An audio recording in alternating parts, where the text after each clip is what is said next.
Welcome to the channel. I know many of you listen to these videos to relax or fall asleep, and I'm really glad you're here. Before we start today's crime stories, please take a moment to subscribe if you haven't already. And if there's any crime story you'd like me to narrate for you, feel free to request it in the comments section. Now let's begin.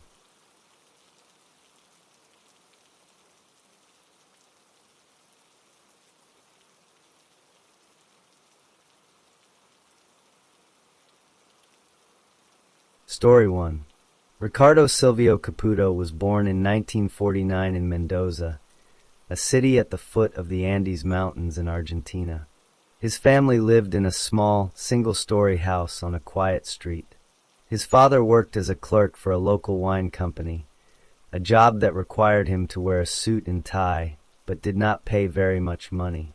His mother stayed at home to care for Ricardo and his younger brother, Alberto. The family did not have extra money for luxuries, but they had enough for food and a simple life. From a very young age, Ricardo experienced violence in his home. His father had a bad temper and drank too much wine in the evenings. When he was drunk, he would often shout and hit Ricardo and Alberto. Their mother would usually cry in another room and did not stop the beatings. Later in life, his brother Alberto would say that the abuse was both physical and sexual. This created an atmosphere of fear and shame in the house. Ricardo learned to be very quiet and to hide his feelings. At school, Ricardo was a quiet boy who did not cause trouble. He was not a good student and his grades were average. He had difficulty making friends. Other children sometimes teased him for being too quiet or for his old, mended clothes. He did not participate in sports or games. Instead, he spent a lot of time alone, walking or reading cheap comic books. He began to tell small lies to his teachers and to other children, making up stories about his family or things he had done. When Ricardo became a teenager, his behavior at home grew worse. He argued often with his father. After these arguments, he would sometimes break things in his room or punch the walls. He showed no interest in getting a job to help his family. He developed a habit of following girls from his neighborhood, watching them from a distance without ever talking to them. This made some of the girls and their parents uncomfortable, but no official complaint was ever made. Ricardo felt trapped and unhappy in Mendoza. He dreamed of leaving Argentina. In 1970, when he was 21 years old, he saw a chance to escape. A distant relative offered to help him move to the United States. Ricardo took this opportunity immediately. He used all the money he had saved, which was very little, and bought a one-way plane ticket. He did not say a heartfelt goodbye to his family. He simply left, promising to send money back home once he found success. He arrived in New York City with a single suitcase. The city was huge, noisy, and overwhelming. He could barely speak English. For the first few months, he shared a small, dirty apartment in a poor area of Brooklyn with several other immigrant men. He took any job he could find. He washed dishes in hot restaurant kitchens. He carried boxes in a factory. He was often fired for being slow or for arguing with bosses. He felt angry that his life in America was not easy or glamorous. He believed he deserved better. During this time, Ricardo lived a lonely life. He did not make real friends. He would sometimes go to bars alone, but was too shy to talk to people. When he did talk to women, he was nervous and clumsy. Women often rejected him, which made him very angry inside. He kept this anger hidden. He began to write in a notebook, filling pages with his thoughts about women, calling them names and blaming them for his problems. He started following women on the street more often, learning their routines. To get better jobs, Ricardo knew he needed to speak better English and look more respectable. He spent some money on nicer second-hand clothes. He practiced English by watching television. He learned how to smile and act charming in short conversations. He got a job as a busboy in a more expensive restaurant in Manhattan. Here, he saw wealthy men and beautiful women enjoying their lives. He wanted what they had, but he felt they would never accept him. This jealousy grew inside him like a slow poison. Ricardo Caputo's anger and jealousy finally turned into action. He decided he would not just follow women anymore. He wanted to control them and punish them for ignoring him. His first known crime happened in 1971. He was living in a cheap boarding house in Queens at the time. He met a 19-year-old woman named Natalie Brown in a park in Flower Hill, New York. He talked to her politely and offered to walk her home. She was friendly to him. This friendly attention confused and excited him. He walked with her to a quiet area near her home. When they were alone, Ricardo's mood changed. Natalie sensed something was wrong and told him to leave her alone. This rejection made Ricardo very angry. He grabbed her by the throat with his hands. He squeezed tightly until she could not breathe. He did not use a weapon. He only used his strength. Natalie Brown fought him, but she was not strong enough. Ricardo kept choking her until she died. After she was dead, he panicked. He left her body where it was and ran away. He went back to his room and tried to act normal. The police found Natalie Brown's body. They started an investigation. They learned from people in the park that a man with a Spanish accent had been seen with her. The police questioned Ricardo Caputo because he lived nearby and matched the description. Under police questioning, Ricardo acted strangely. He gave confused answers. He seemed disconnected from reality. The court decided he was mentally incompetent to stand trial for murder. This means the court believed he was too mentally ill to understand the legal process. He was not sent to prison. Instead, he was sent to the Manhattan Psychiatric Center on Ward's Island, a hospital for the criminally insane, in 1974. Ricardo hated the hospital. He did not like the routine, the other patients, or the doctors. He pretended to take his medicine but sometimes hid it. He watched the staff and learned their routines. He looked for weaknesses in security. After several months, he found an opportunity. One evening, during a shift change, a door to a restricted area was left unlocked for a short time. Ricardo sneaked through this door. He then climbed over a fence in an area not well watched by guards. He escaped from the hospital and vanished into New York City. Now free, Ricardo felt smarter than the police and the doctors. He believed he would not be caught again. He moved to Yonkers, another part of New York. He got a job as a dishwasher again. In 1974, he met a 26-year-old office worker named Judith Becker in a laundromat. He used a friendly, polite manner to talk to her. He offered to help her carry her laundry. Judith Becker was kind to him. They talked about ordinary things. He learned she lived alone. After a few meetings, he offered to walk her to her apartment one night. When they reached her apartment door, Judith thanked him and said good night. Ricardo asked to come inside for a glass of water. Judith, trying to be polite, agreed. Once inside, Ricardo closed the door. Judith became nervous and asked him to leave. Ricardo became angry. He grabbed a heavy glass vase from a table. He hit Judith Becker on the head with the vase very hard. She fell to the floor. He then used an electrical cord from a lamp to strangle her. He took her purse, which had a small amount of money, to make the crime look like a robbery. He then left the apartment building quietly. Ricardo knew the police in New York might still be looking for him for the first murder and his escape. He decided to leave the state. He used stolen money to buy a bus ticket across the country. He went to San Francisco, California.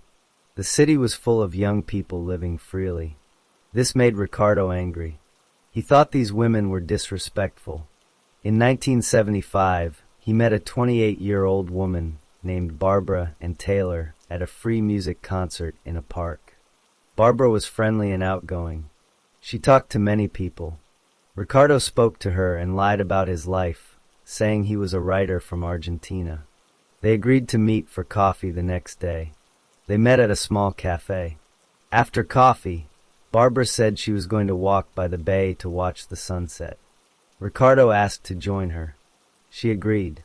They walked to a secluded spot with a view.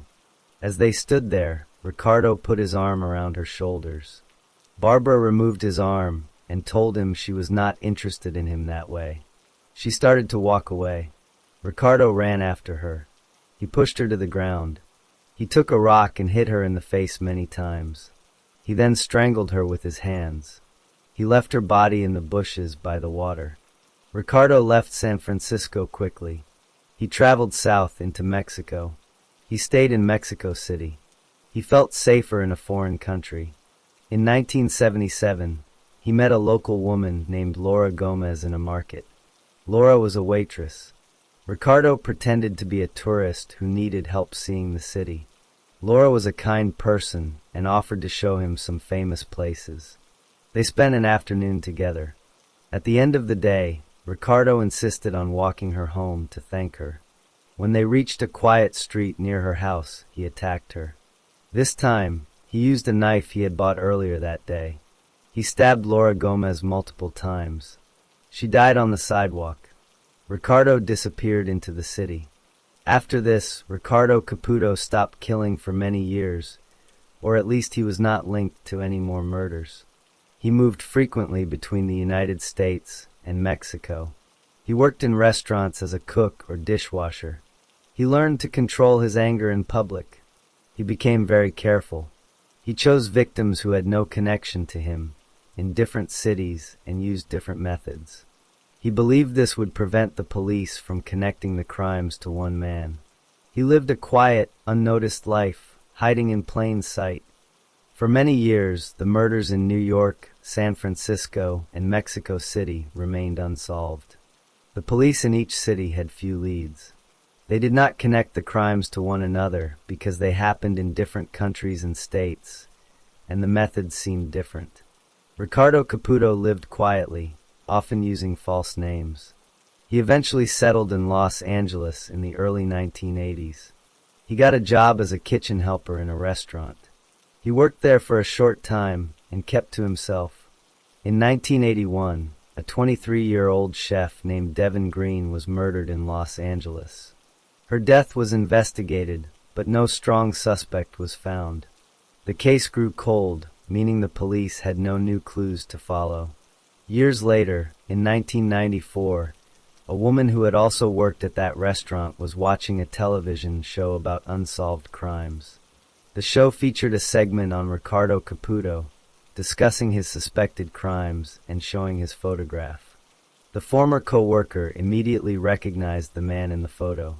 He was the quiet kitchen helper from her old job. She also remembered that he had worked there at the exact time Devin Green was killed. She called the Los Angeles police tip line to report this information. Detectives in Los Angeles received this tip. They reopened the file on Devin Green's murder. They started searching for Ricardo Caputo. They quickly learned he was a wanted fugitive for the 1971 murder of Natalie Brown and for escaping from the psychiatric hospital. The New York police had never closed his case, but they had lost his trail years before. The Los Angeles detectives contacted the New York authorities. Together, they began a coordinated search. They checked old employment records, apartment rentals, and utility bills under many names. They found an alias he had used in Los Angeles. They spoke to his former landlords and neighbors, building a picture of his movements over the years. During this investigation, the police also re-examined the 1983 murder of a 64-year-old New York City woman named Jacqueline Bernard. Her friend, an author named Linda Wolfe, had long suspected Caputo was involved because the method matched his known behavior. Police looked at the details of that case again in light of their new knowledge about Caputo's patterns. While they could not prove it, he remained a strong suspect. While the police were actively searching for him, Ricardo Caputo was still living under an assumed name. He followed the news and realized the police were getting closer. He was also growing older, and his health was poor. He had heart problems. He was tired of running. He also knew his brother Alberto in Argentina was ill. Ricardo decided he did not want to die alone on the run. In 1994, he contacted a lawyer. Through this lawyer, he negotiated his surrender. He turned himself in to the police in New York. He was immediately arrested and taken to jail. With Caputo in custody, a full investigation began. Detectives from multiple states and from Mexico City shared their evidence. They compared details from each crime scene. While the weapons were different, hands, a cord, a rock, a knife, the pattern was the same. Each victim was a woman who had been friendly to him. Each attack happened after a perceived rejection. He always attacked them in isolated places. The district attorney's office in New York began preparing a case for trial. Ricardo Caputo was charged with the murder of Natalie Brown. He was also charged with escaping from custody. Because he had been found mentally incompetent in 1971, the court first had to determine if he was now mentally fit to stand trial. Doctors evaluated him for many months. They concluded he understood the charges against him and could work with his lawyers. The court ruled he was now competent. Facing the evidence, Ricardo Caputo decided to plead guilty. In a plea bargain, he admitted to killing Natalie Brown. He also provided details about the murders of Judith Becker and Barbara and Taylor. He did not admit to the murder of Laura Gomez in Mexico, but the evidence was strong. In exchange for his guilty plea, he was sentenced to a term of 20 years to life in prison for the murder of Natalie Brown. The other confessions were formally recorded, but did not carry additional sentences in the United States. He was sent to the maximum security Attica Correctional Facility in New York. In prison, Ricardo Caputo was a quiet inmate. He caused no major trouble. He did not give any more interviews or confess to other crimes. His health continued to decline.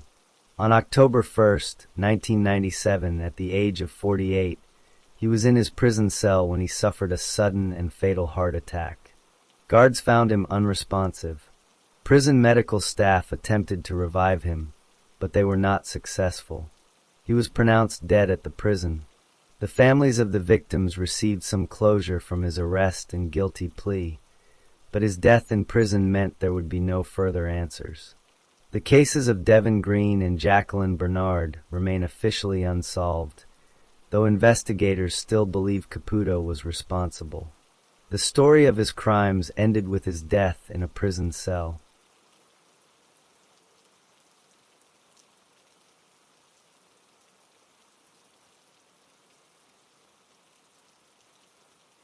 Story 2. Alexander Kamen was born on July 15, 1953, in the small town of Vyatsky Polyany, Russia. He grew up in an ordinary family. His father worked in a factory, and his mother took care of the home. As a boy, Alexander did not stand out. He was quiet and did not have many friends. He attended the local school, but he was not a good student. He found it hard to pay attention and often got into small fights with other children. He finished only 8 grades of school, and then he stopped his education. When Alexander became a young man, he did not have a clear plan for his life. He moved from one simple job to another. He worked as a helper on construction sites and did other manual labor. He did not keep these jobs for long. He often argued with his bosses and felt the work was beneath him. He thought he was meant for something better, but he could not find what that was. At the age of 18, Alexander's life took a bad turn. He was arrested for hooliganism, which is a charge for causing public trouble. He was drunk and had damaged property. The court sent him to prison for 3 years. This was his first major punishment. In prison, he was forced to work in the garment factory. He learned how to sew and operate sewing machines. Surprisingly, he enjoyed this work very much. For the first time, he was good at something. He liked the order and the skill involved in making clothes. While in prison, Alexander met many other criminals. He listened to their stories. One story from another prisoner made a strong impression on him. This prisoner had been caught for keeping homeless people locked in his basement. The prisoner forced these people to work for him for no money. Alexander was very interested in this story. He liked the idea of having complete control over other people. He liked the idea of other people working for him and him getting all the money. He thought about this idea for a long time. After his 3-year sentence was over, Alexander was released from prison. He went back to his hometown. Because he enjoyed sewing in prison, he went to a technical college to study tailoring properly. He earned a diploma as a tailor. He wanted to start his own sewing business. However, life in a small town was difficult. No one wanted to give him a good job because of his prison record. He tried to work as a tailor in a shop, but he soon quit. He felt the pay was too low, and the boss did not respect him. He went back to doing odd jobs. He worked as a night watchman, an electrician's helper, and a handyman. He was often angry and unhappy. He believed he was smarter and more capable than everyone around him. He kept remembering the story from prison about the man who had slaves. Alexander wanted that kind of power and money. He began to think of ways he could make that idea work for him. He knew he would need a place to keep people and a partner to help him. He thought about this plan for many years, slowly working on the details in his mind. He lived alone in a small apartment. He did not have a wife or children. He spent most of his time by himself, thinking. He bought a garage in town. He did not own a car. He used the garage as a workshop and a place to store things. He started to spend more and more time there, alone with his thoughts. Alexander Kamen found a partner for his plan at his night watchman job. His colleague was a man named Alexander Mikheyev. Kamen told Mikheyev his idea. He said they should build a hidden bunker under Kamen's garage. At first, Kamen told Mikheyev they would use the bunker as a secret greenhouse to grow vegetables. He said they would force other people to do the gardening work. Mikheyev agreed to help. Kamen no longer had a car, so the garage was empty and they could use it for their project. For almost 4 years, the two men worked secretly. They dug a deep hole under the garage floor, 9 meters down. They built several small rooms underground. They installed electric wires for light and a small heating system. They built a ventilation pipe so air could get in and out. They made a simple elevator using a winch, which is a machine with a rope and pulley to lift people and things up and down. By the beginning of 1995, the underground bunker was ready. Kamen then told Mikheyev his real plan. It was not for growing vegetables. He wanted a secret prison where they would keep people and force them to work in a sewing factory. The two men began looking for their first prisoner. They wanted someone who could sew. They walked around the town market and the train station, but they could not find the right person. On January 13, 1995, near a school, Kamen met a woman named Vera Talpaeva. He was friendly and offered to buy her a drink to celebrate the old New Year holiday. He took her to his garage. There, he gave her vodka to drink. He had put a strong sedative drug called clonidine into the vodka. Talpaeva drank it and quickly fell into a deep sleep. Kamen and Mikheyev used the winch to lower her unconscious body down into the bunker. When Talpaeva woke up, she was a prisoner. Kamen demanded that she work as a seamstress. But Talpaeva did not know how to sew. Kamen was angry. Talpaeva, wanting to please him to avoid punishment, told him about another woman, Tatiana Melnikova, who was a skilled tailor. Talpaeva did not know Melnikova's exact address, only the street name. Kamen went to that street to look for her. While looking for Melnikova, Kamen met a man named Nikolai Malik. By chance, Malik was living with Tatiana Melnikova. Kamen pretended to be happy to see an old acquaintance. He invited Malik to the garage to have a drink. Malik agreed. At the garage, Kamen again gave vodka mixed with clonidine. Malik fell unconscious. Kamen realized Malik would be a difficult person to control. He decided not to keep him. He and Mikheyev carried the unconscious man outside. It was winter and very cold, about -7 degrees Celsius. They left Malik on the ground in the cold, without his clothes. Malik froze to death. His body was found 1 week later. Kamen then found Tatiana Melnikova.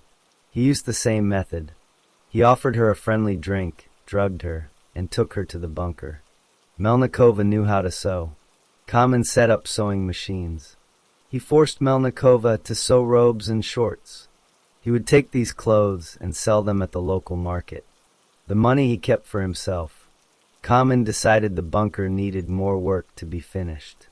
He forced Talpaiva to do construction labor underground. But he still wanted another prisoner to work as a seamstress.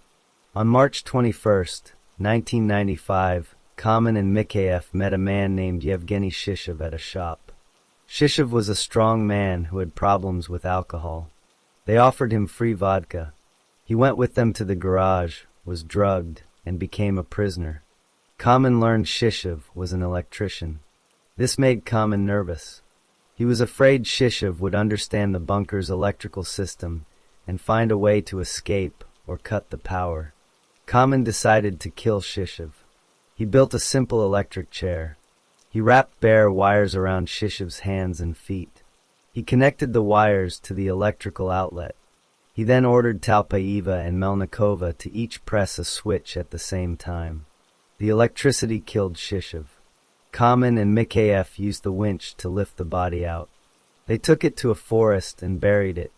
Kamen now had 2 prisoners sewing, but he wanted more production. He let Vera Talpaiva leave the bunker. He believed that because she had helped kill Shishev, she would be too scared to go to the police. He ordered her to find another seamstress. On July 16, 1995, Talpaiva brought a young woman named Tatiana Kazakova to the garage. Kazakova was drugged and became a prisoner.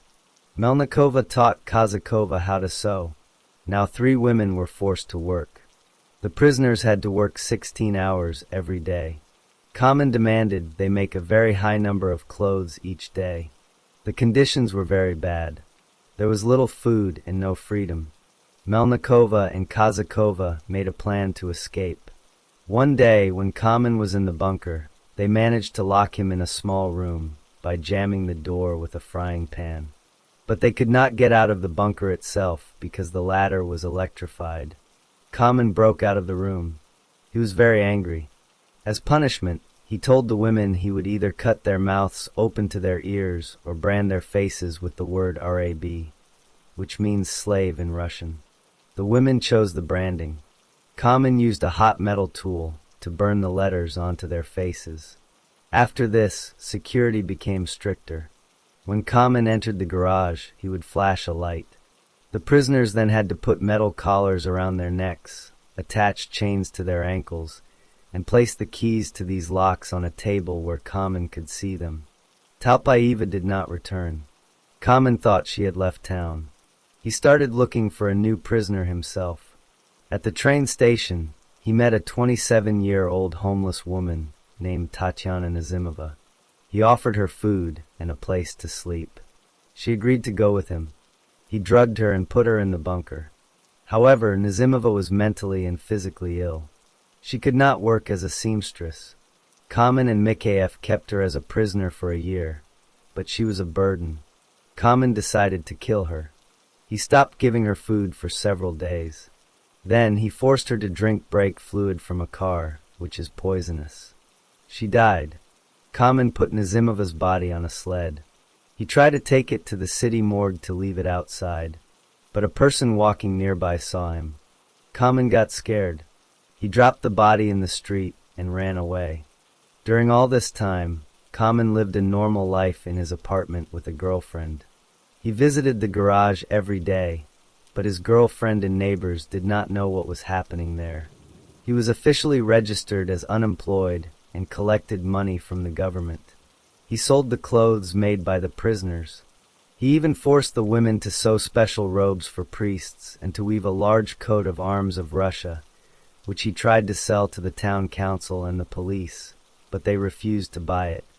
In January of 1997, Alexander Kamen met his former prisoner, Vera Talpaiva, on the street in town. He thought she had run away. He offered her a new deal. She would not be a prisoner again. Instead, she would help by finding stores to sell the clothes and by bringing him new people to enslave. A few days later, Talpaiva brought a 22-year-old woman named Irina Ganyashkina to the garage. Ganyashkina was drugged and became a prisoner in the bunker. Kamen became infatuated with Ganyashkina. He decided he wanted to marry her legally. He told his two other prisoners, Tatiana Melnikova and Tatiana Kazakova, that if they taught Ganyashkina to sew well, he would be nicer to them. Melnikova and Kazakova saw this as their only chance for freedom. They secretly told Ganyashkina to agree to the marriage. They explained that once she was out of the bunker for the wedding, she could run to the police. Ganyashkina was very afraid. Kamen had threatened to kill her if she tried to escape, but she agreed to the plan. On July 21st, 1997, Kamen took Ganyashkina out of the bunker and to his apartment. He left her alone for a few minutes to get some papers. This was the moment she needed. Ganyashkina ran out of the apartment and went straight to the nearest police station. At the police station, Ganyashkina told the officers everything. She said there were women held prisoner in a bunker under a garage. At first, the officers did not believe her story. It sounded too strange. But when Ganyashkina gave them the names of Tatiana Melnikova and Tatiana Kazakova, the police checked their records. Both women had been reported missing by their families years earlier. This made the police take Ganyashkina seriously. She then gave them the exact address of Kamen's garage. She also warned them that the ladder into the bunker was electrified and that Kamen would try to use it to trap or hurt anyone who came down. Police officers and special forces quickly went to the garage. They found Alexander Kamen standing outside near the entrance. They arrested him immediately before he could go inside. Just as Ganyashkina had said, Kamen tried to reach for a switch to turn on the electricity to the ladder, but the police stopped him. Officers then safely entered the bunker. They found Melnikova and Kazakova inside. The women were very thin and weak. They had been underground for over 2 years. Their eyes were covered with bandages because the police had to protect them from the sunlight, which they had not seen for so long. An ambulance took both women to a hospital for care and recovery. Based on Ganyashkina's information, the police also arrested Alexander Mikhaev, Kamen's partner. Mikhaev was frightened. He decided to cooperate with the investigation to get a lighter punishment. He told the police everything. He confessed to helping with 4 murders: Nikolai Malik, Yevgeny Shishev, Tatiana Nazimova, and Vera Talpaeva. He explained how they built the bunker, how they kidnapped people, and how they forced them to work. He gave details about the electric chair and the killings with brake fluid.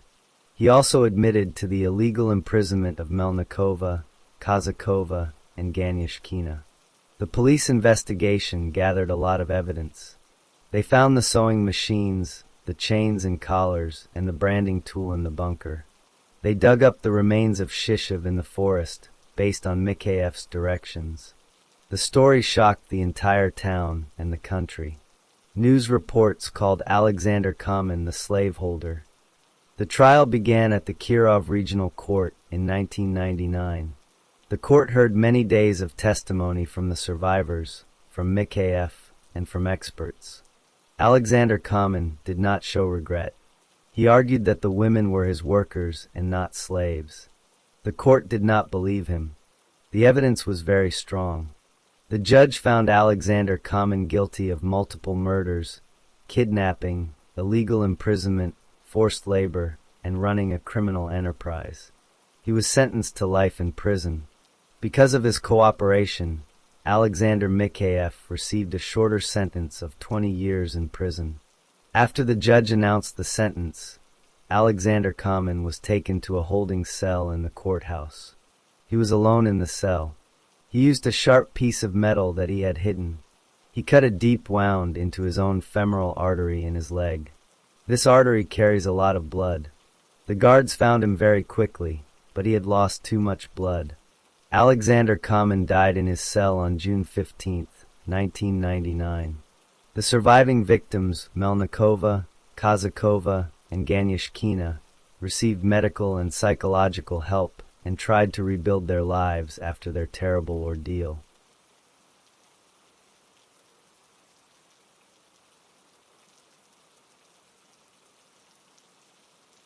Story 3.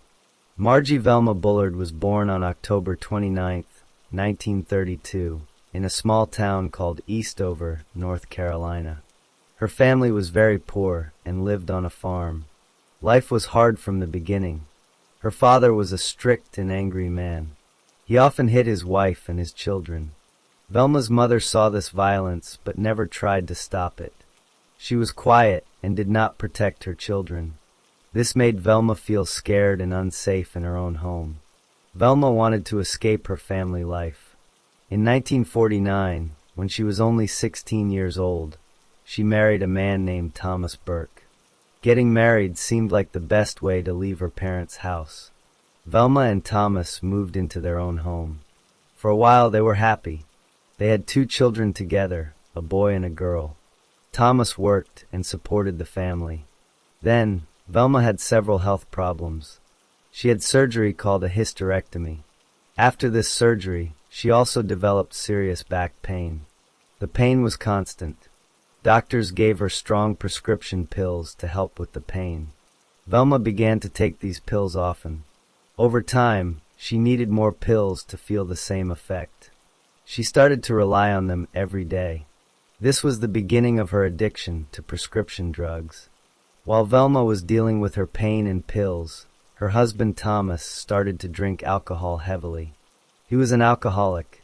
He would drink too much and become a different person. Velma and Thomas began to argue loudly and frequently. Their happy marriage ended. The house was full of tension.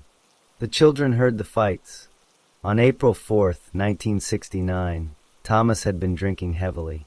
He passed out from the alcohol. Velma decided to leave the house with her 2 children. They went away for a short time. When Velma and the children returned home, they saw something terrible. Their house was on fire. The fire department came, but the house was badly damaged.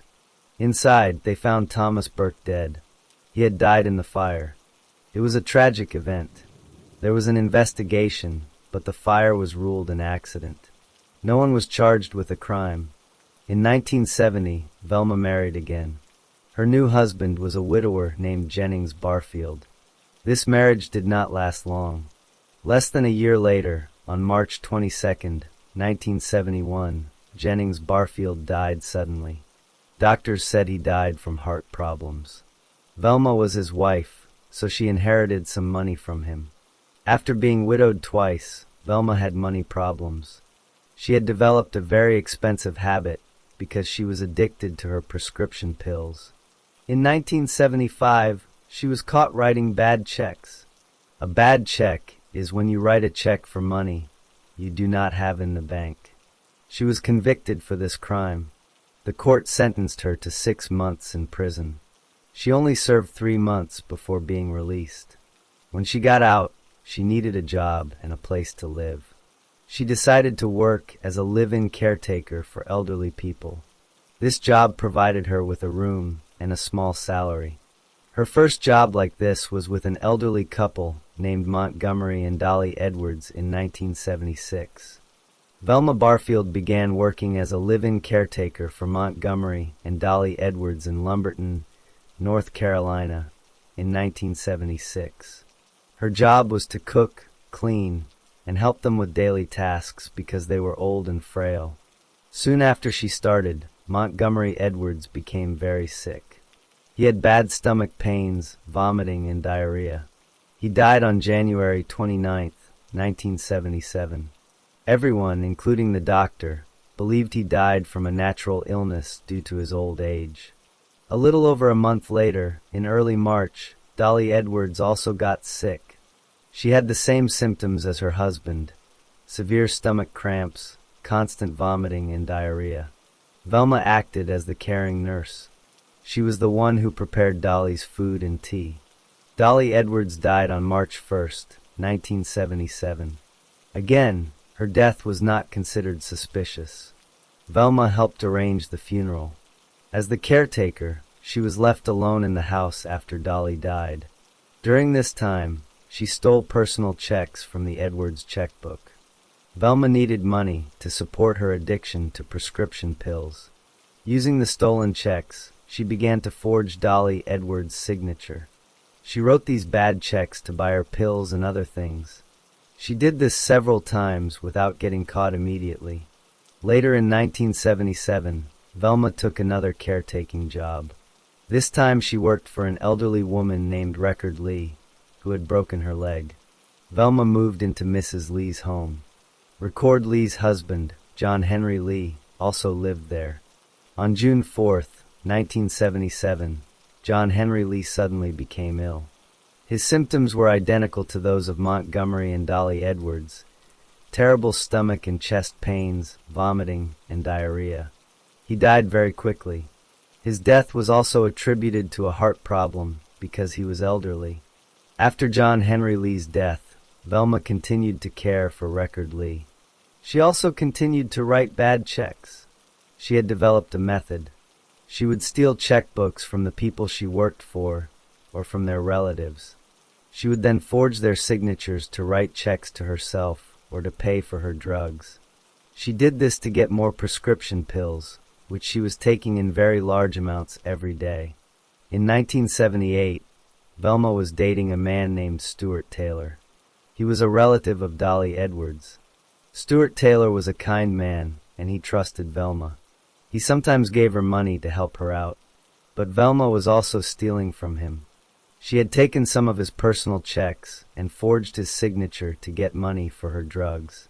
Velma began to fear that Stuart Taylor was discovering her crimes. She thought he had found out about the forged checks. She decided to stop him from exposing her. She bought a product called roach poison from a store. This poison contained arsenic, a strong and deadly substance. Velma started to put small amounts of this arsenic poison into Stuart Taylor's food and drinks. She would mix it into his beer when she served him. She also put it in his iced tea. After consuming the poison, Stuart Taylor became ill. He had violent stomach pains, vomiting, and diarrhea. Velma offered to nurse him at home, telling others she was taking good care of him. While she pretended to help him, she continued to give him more poisoned tea. Stuart Taylor died on February 3, 1978. Because his illness was sudden and severe, doctors ordered an autopsy. The autopsy found large amounts of arsenic in his body. This proved he was poisoned. Since Velma was his girlfriend and was the last person to prepare his meals and drinks, the police considered her a suspect. This was the first death that was immediately seen as a murder. The autopsy on Stuart Taylor's body showed he was killed by arsenic poisoning. This finding changed the case from a sudden illness to a murder investigation. Police detectives began to look at everyone close to Stuart Taylor. They quickly focused on Velma Barfield because she was his girlfriend, lived with him, and was the person who prepared all his food and drinks. When police searched the house, they found the container of roach poison that contained arsenic. The police arrested Velma Barfield for the murder of Stuart Taylor. After her arrest, detectives started to look into the other sudden deaths of people connected to her. They spoke to the family of Dolly Edwards. The family told police they had been suspicious about how quickly Velma had taken over Dolly's affairs after her death. They also mentioned missing checks and forged signatures. This made police think Velma might have had a financial motive. Detectives then contacted the son of Jennings Barfield, Velma's second husband, who had died in 1971. The son agreed to have his father's body exhumed, which means dug up from the grave for testing. The tests on Jennings Barfield's remains also found traces of arsenic. Police also arranged for the exhumation of Velma's mother, Lillian Bullard, who had died in 1974. Her body too showed evidence of arsenic. Confronted with this evidence from the exhumed bodies, Velma Barfield confessed to several of the murders. She told police she had poisoned her mother, Dolly Edwards, John Henry Lee, and Stuart Taylor. She said her motive was often because she was afraid they would discover she was forging checks to pay for her drugs. She denied poisoning her second husband, Jennings Barfield, but the physical evidence suggested she had. However, the state of North Carolina decided to try her only for the murder of Stuart Taylor. This was because the evidence for that murder was the strongest and most straightforward. The trial began in 1978. In court, the prosecutors showed the jury the autopsy reports, the poison container, and evidence of the forged checks. They explained step by step how she had the opportunity and the motive to kill Stuart Taylor.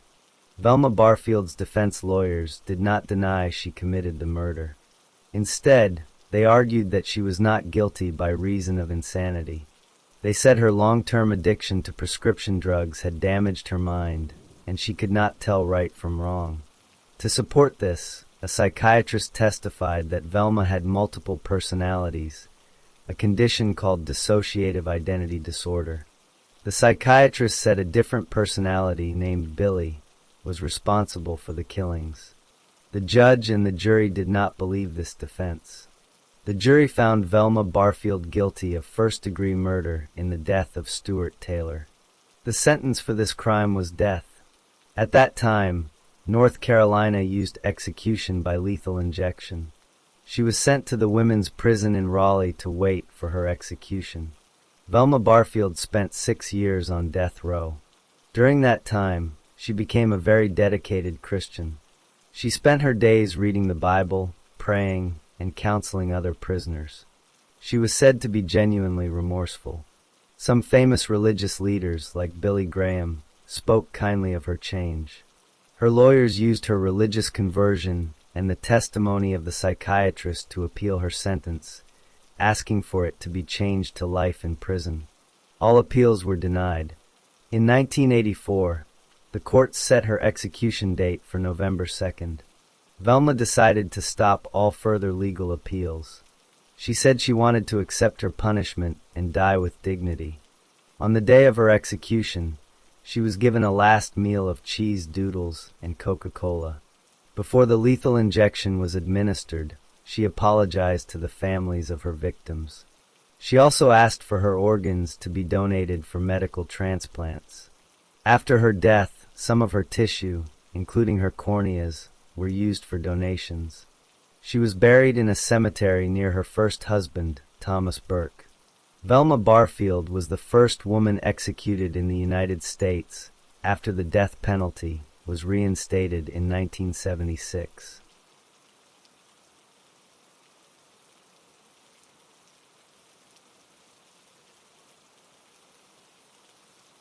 Story 4.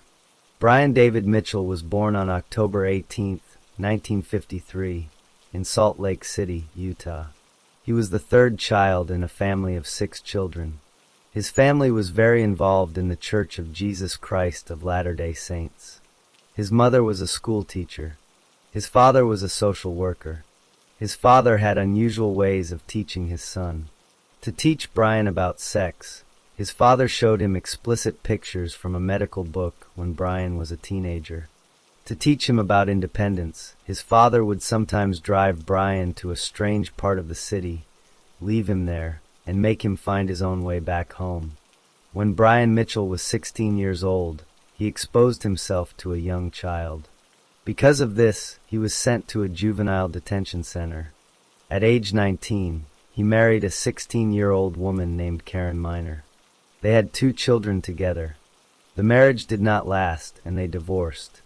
After the divorce, the court gave Karen custody of the 2 children.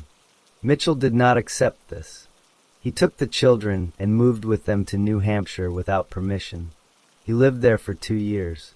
During this time, he lived in a commune with a religious group called the Hare Krishnas. Later, Mitchell returned to Salt Lake City. He had problems with drugs and alcohol. His brother, who had recently finished a mission for their church, inspired Mitchell to stop using drugs and alcohol. Mitchell married a second wife named Debbie. Debbie already had 3 children from a previous marriage. Together, Mitchell and Debbie had 2 more children. Debbie said that Mitchell was abusive during their marriage. They divorced in 1984. After the divorce, Debbie said that Mitchell had sexually abused their 3-year-old son. Doctors could not find proof of the abuse. However, a family services agency ruled that Mitchell could only visit his children if a supervisor was present. One of Debbie's older daughters from her first marriage later said that Mitchell had sexually abused her for 4 years. On the very day his divorce from Debbie was final, Mitchell married for a third time. His new wife was Wanda Elaine Barzee. She was born on November 6, 1945, also in Salt Lake City. She was 40 years old when she married Mitchell. She had been married before and had 6 children from her previous marriage. Wanda Barzee's relationship with her children was very bad. One of her daughters later called her a monster. This daughter also said that when she was a child, Barzee once cooked her pet rabbit and fed it to her for dinner.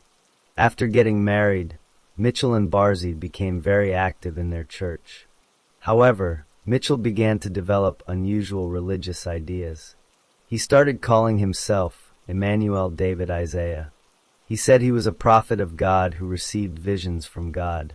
He believed he was a special servant written about in a religious book.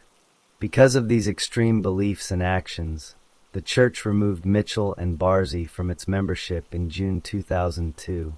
Barzee began calling herself Hephzibah Elada Isaiah. The couple began to spend most of their time in downtown Salt Lake City.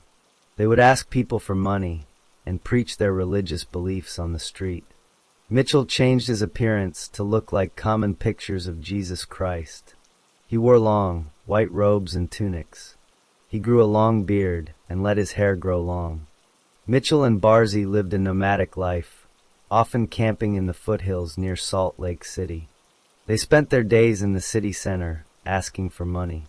In the early hours of June 5, 2002, Mitchell left their camp. He walked to the Federal Heights neighborhood, an affluent area on the city's east side. He carried a knife. He arrived at the home of Ed and Lois Smart. The family had 6 children.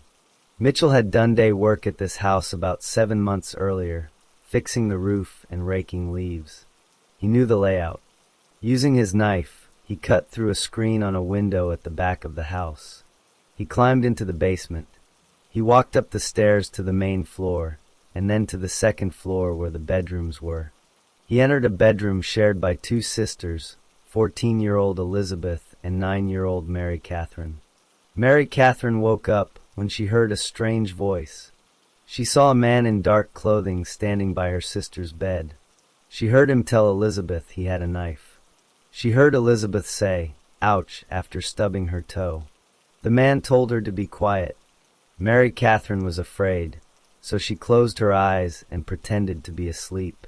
Mitchell told Elizabeth to come with him. He led her out of the bedroom and down the hallway. Mary Catherine waited, then tried to go to her parents' room.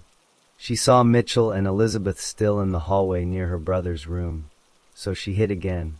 She waited for a long time, possibly over 2 hours, before she finally went to her parents. She told them a man had taken Elizabeth. At first, her parents thought it was a bad dream, but then Ed Smart checked the house. He found the cut window screen. He called the police.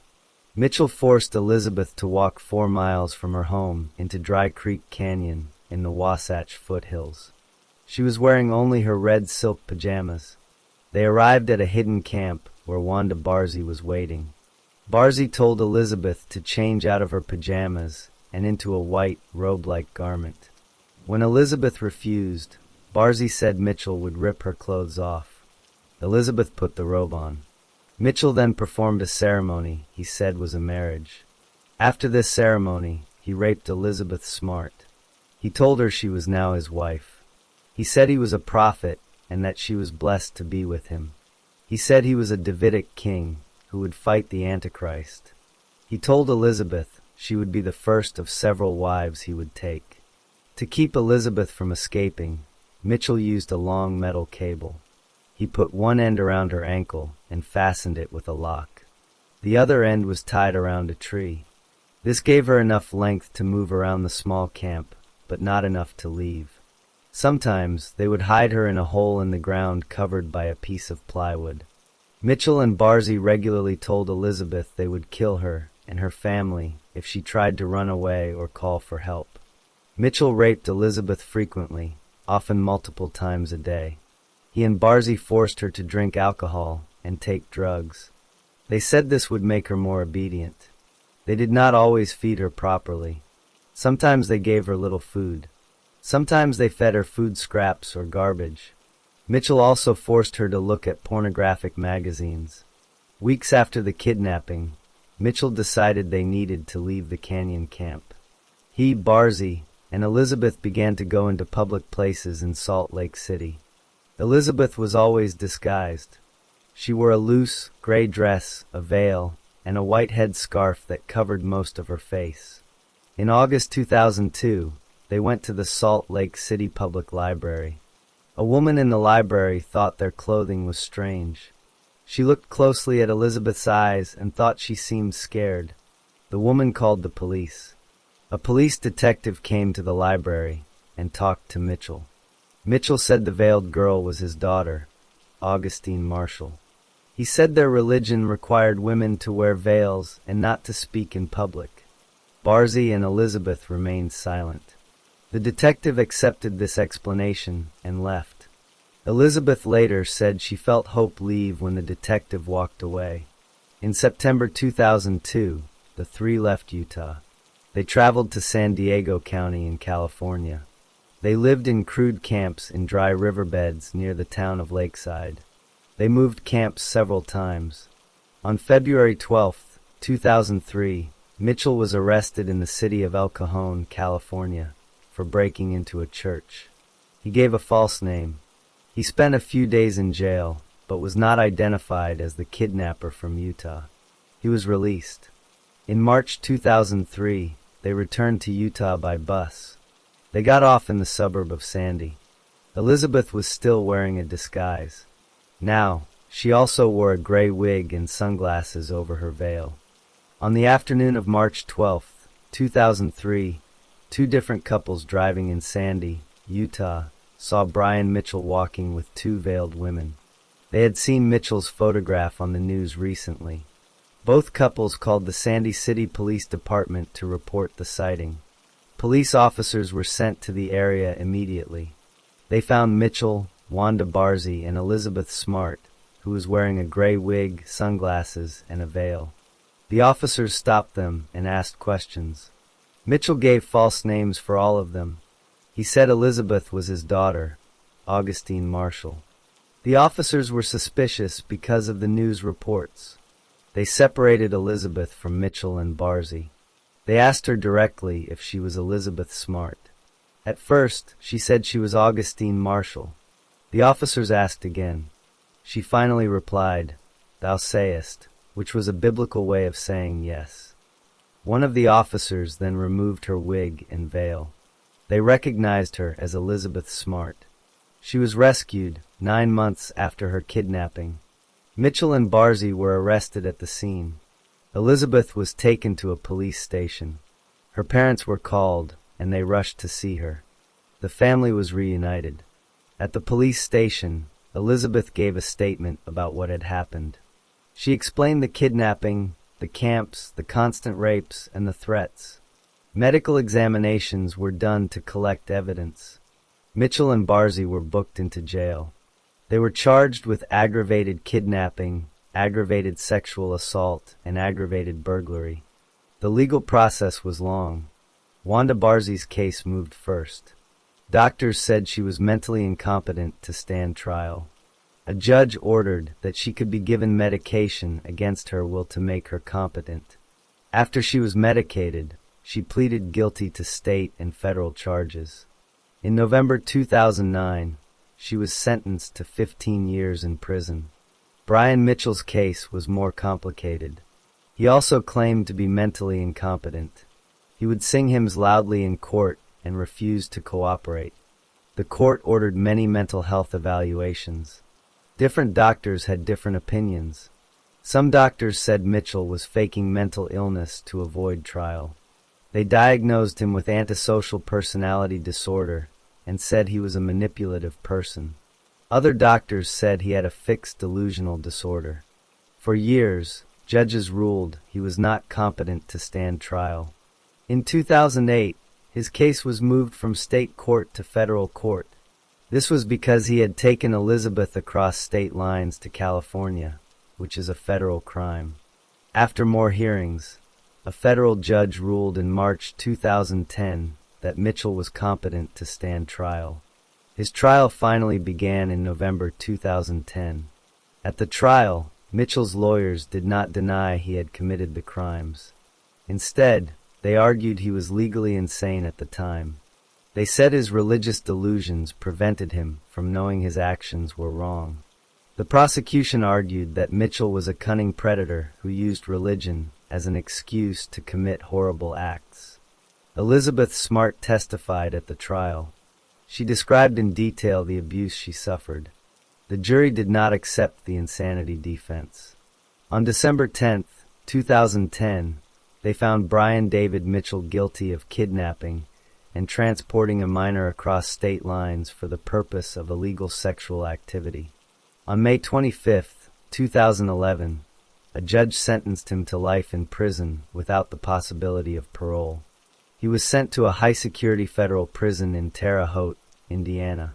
Wanda Barzee served her federal sentence and was transferred to a Utah state prison to serve her state sentence. Due to calculations about time she had already served, the Utah Board of Pardons and Parole released her on September 19, 2018. She was placed on parole for 5 years and required to register as a sex offender. After her rescue, Elizabeth Smart worked to recover from her ordeal. She graduated from Brigham Young University and became an advocate for missing children and victims of sexual violence. She started the Elizabeth Smart Foundation to help prevent crimes against children. She married in 2012 and started a family. She often speaks publicly about her experience to promote child safety and recovery. Brian David Mitchell and Wanda Barzee were both held accountable for their crimes, and Elizabeth Smart rebuilt her life as an advocate and survivor.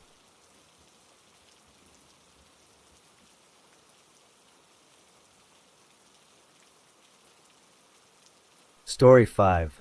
Gertrude Nadine Van Fossen was born on September 19, 1928, in Indianapolis, Indiana.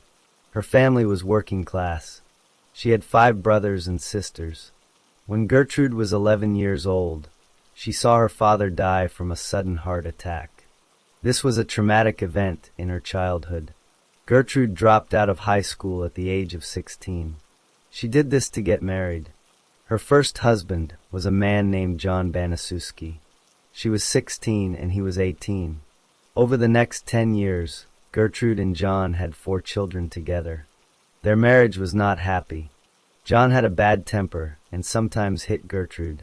Despite this, they stayed married for 10 years before they got divorced for the first time. After her first divorce, Gertrude married a man named Edward Guthrie. This second marriage lasted only 3 months before they divorced. Shortly after that, Gertrude remarried her first husband, John Banaszewski. They had 2 more children together. Their marriage was again unhappy, and they divorced for a second and final time in 1963. Gertrude was now a single mother with 6 children from her marriages. Weeks after her third divorce, Gertrude began a relationship with a younger man named Dennis Lee Wright. He was a welder. This relationship was also bad. Dennis Wright was physically abusive toward Gertrude.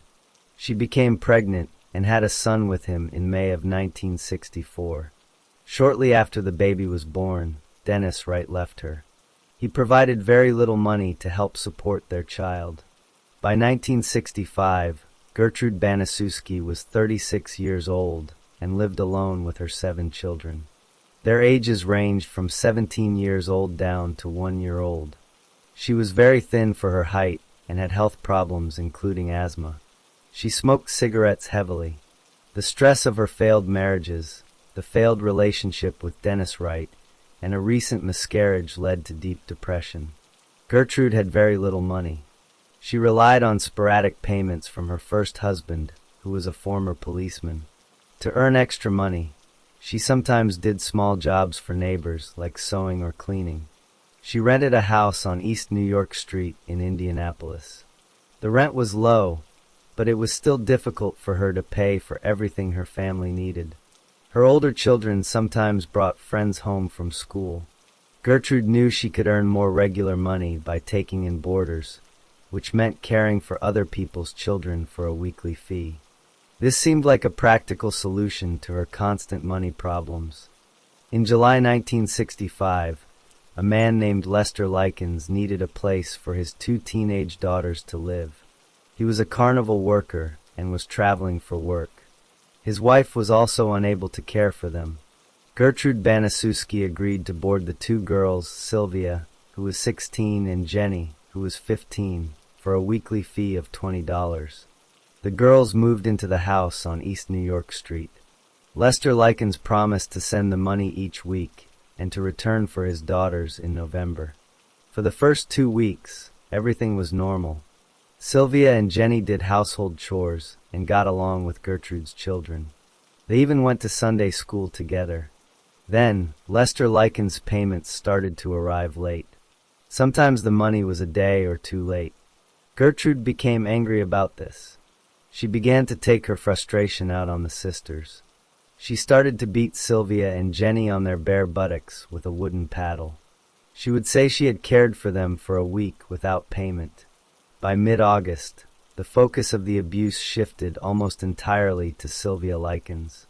Gertrude's teenage daughter, Paula, who was 17 and pregnant, also began to mistreat Sylvia. The reasons for the abuse were often minor or invented. One day, Gertrude falsely accused Sylvia of stealing candy. Another time, a conversation about boys led Gertrude and Paula to kick Sylvia and knock her off a chair. The abuse escalated from spankings to more violent acts. Sylvia was sometimes forced to eat spoiled food from the garbage. On one occasion, she was force-fed a hot dog covered in condiments until she vomited, and then was forced to eat her own vomit. Sylvia once started a false rumor at school about Paula and another sister. When Paula's boyfriend, a 15-year-old named Coy Hubbard, heard about this, he came to the house and violently attacked Sylvia, slamming her head against a wall. Gertrude then also beat Sylvia with the paddle. Physical violence became a regular occurrence. Paula once hit Sylvia in the face so hard that she broke her own wrist. Later, she used the cast on her wrist to hit Sylvia again. Gertrude repeatedly and falsely called Sylvia a prostitute. Gertrude allowed and even encouraged neighborhood teenagers to come into the house and torment Sylvia. Boys like Coy Hubbard and Richard Hobbs, along with Gertrude's own children, would beat Sylvia, burn her skin with cigarettes over 100 times, and injure her. For their entertainment, Sylvia was forced to strip naked and perform humiliating acts in front of them. Gertrude eventually stopped allowing Sylvia to go to school. She whipped her with a heavy police belt and burned her fingertips with matches.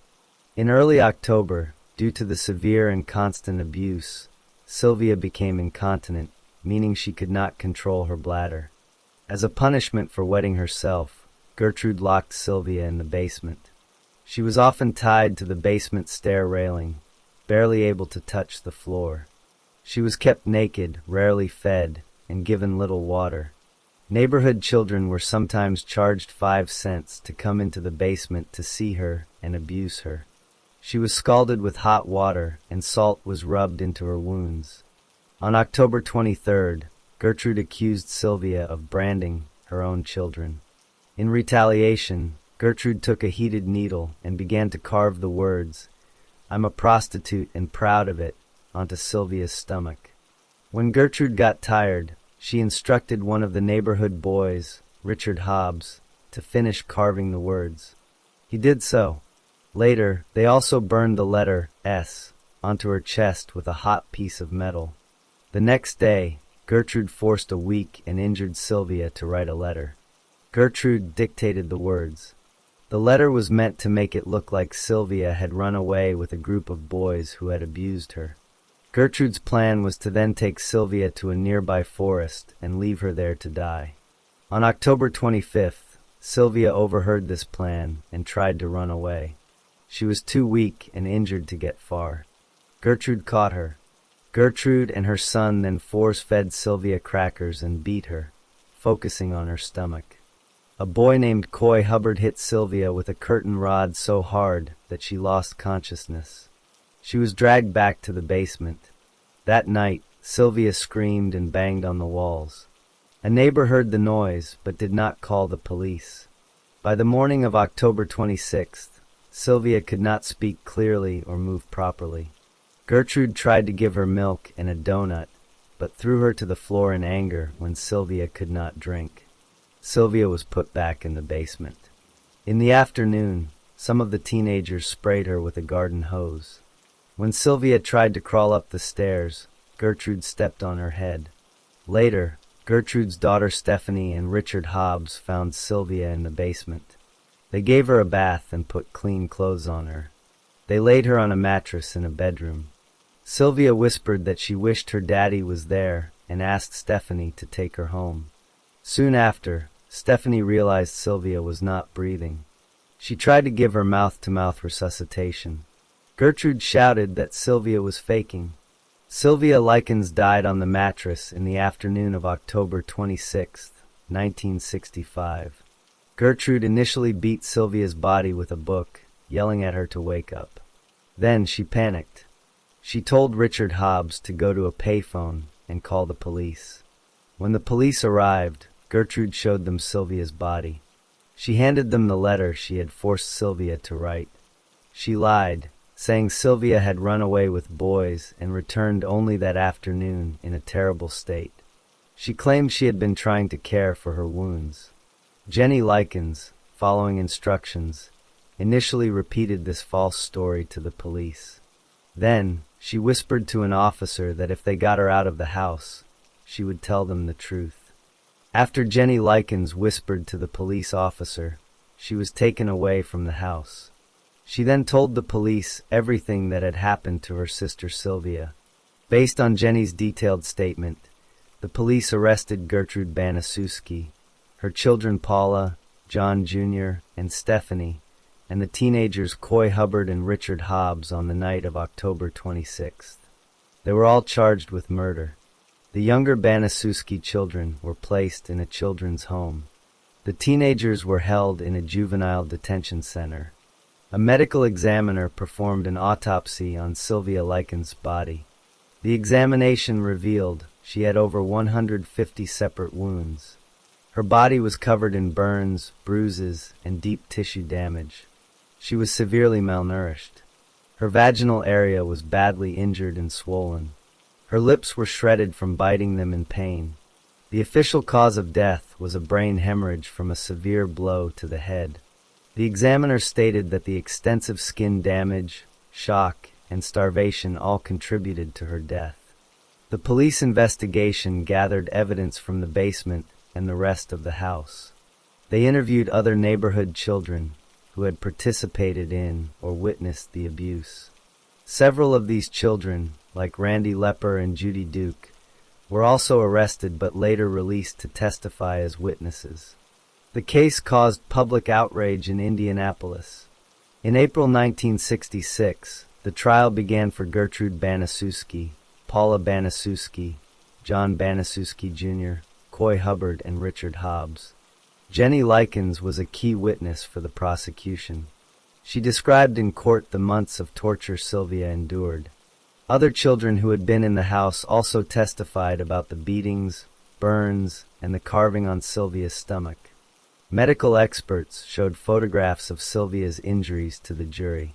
Gertrude Banaszewski testified in her own defense. She claimed she was sick and depressed and did not know the extent of the abuse happening in her home. She said her children and the neighborhood children must have been responsible. Her lawyer argued she was insane. A court-appointed psychiatrist testified that Gertrude was sane and knew what she was doing. Richard Hobbs testified that Gertrude ordered him to finish carving the words on Sylvia's stomach. The jury found Gertrude Banaszewski guilty of first-degree murder. They recommended a sentence of life in prison. Paula Banaszewski was found guilty of second-degree murder. Richard Hobbs, Coy Hubbard, and John Banaszewski Jr. were found guilty of manslaughter. In May 1966, Gertrude and Paula were sentenced to life imprisonment. The three boys were sentenced to serve between 2 and 21 years in a reformatory. In 1970, the Indiana Supreme Court ordered new trials for Gertrude and Paula. The court ruled that the extensive news coverage had made their first trial unfair. In 1971, Paula Banaszewski chose to plead guilty to a lesser charge of voluntary manslaughter to avoid a new trial. She was sentenced to 2 to 20 years and was released from prison in December 1972. Gertrude Banaszewski was tried again in 1971 and was once again convicted of first-degree murder and given a life sentence. Gertrude Banaszewski served her sentence at the Indiana Women's Prison. She was considered a model prisoner. She worked in the sewing shop and was seen as a well-behaved inmate. In 1985, she appeared before a parole board. Sylvia's family and many citizens protested her release, gathering thousands of signatures. At her hearing, Gertrude said she wished Sylvia's death could be undone, but did not fully admit her role. The parole board voted to release her. She left prison in December 1985, changed her name, and moved to Iowa. She died of lung cancer in 1990. After her release, Paula Banaszewski also changed her name. She later worked at a school in Iowa until her past was discovered and she was fired. Coy Hubbard was released from the reformatory in 1968. As an adult, he was arrested for other crimes but was never convicted of another murder. He died in 2007. Richard Hobbs was released in 1968 and died of cancer in 1972. John Banaszewski Jr. was released in 1968, changed his name, and became a lay minister. He died in 2005. Jenny Likens lived with the trauma of what she witnessed for the rest of her life. She married and had children but relied on medication for anxiety. She died of a heart attack in 2004. The house where Sylvia died was eventually demolished. A memorial for Sylvia was built in an Indianapolis park to honor her memory and to promote child abuse awareness. Her death led to changes in Indiana law, creating a legal duty for people to report suspected child abuse. The story of Sylvia Likens is a tragic case of prolonged abuse that ended in a wrongful death and led to legal consequences for those responsible.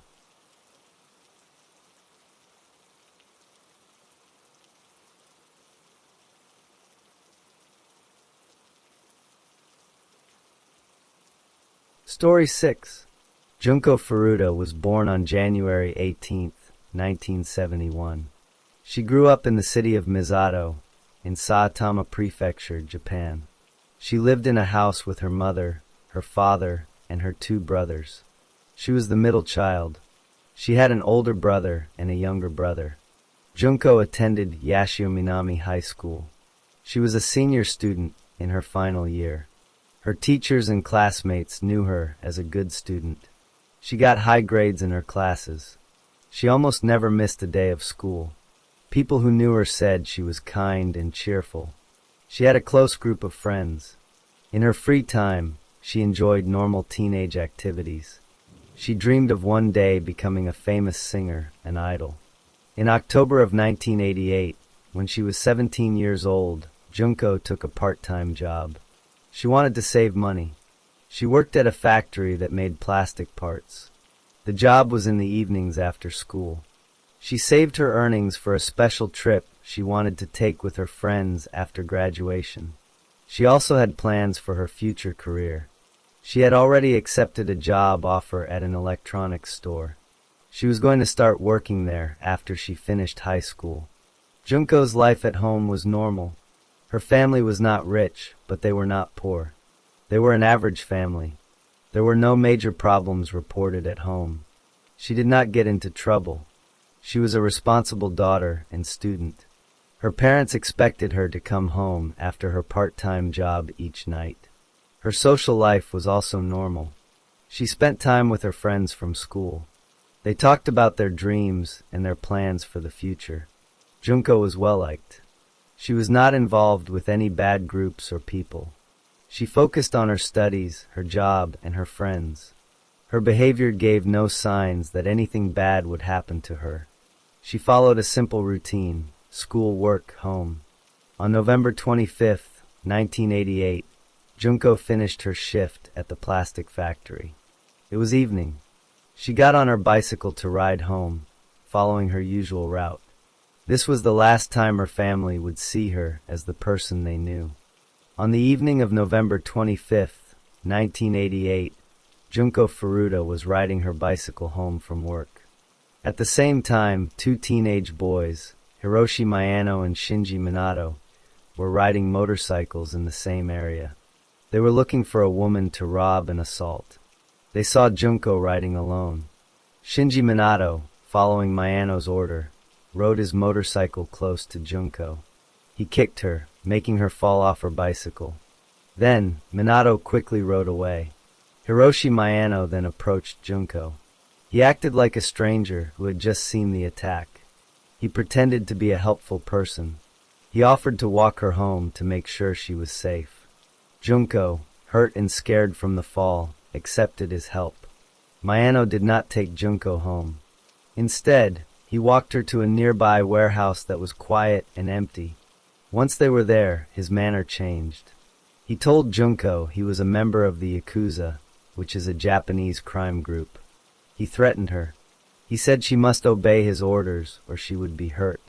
Junko was frightened and felt she had no choice. That night, Miyano took Junko in a taxi to a hotel in a part of Tokyo called Adachi. In the hotel room, he raped her. After this, Miyano made a phone call to his friend, Joe Ogura, at Minato's house. Miyano boasted about what he had done. Ogura told Miyano not to let Junko go free.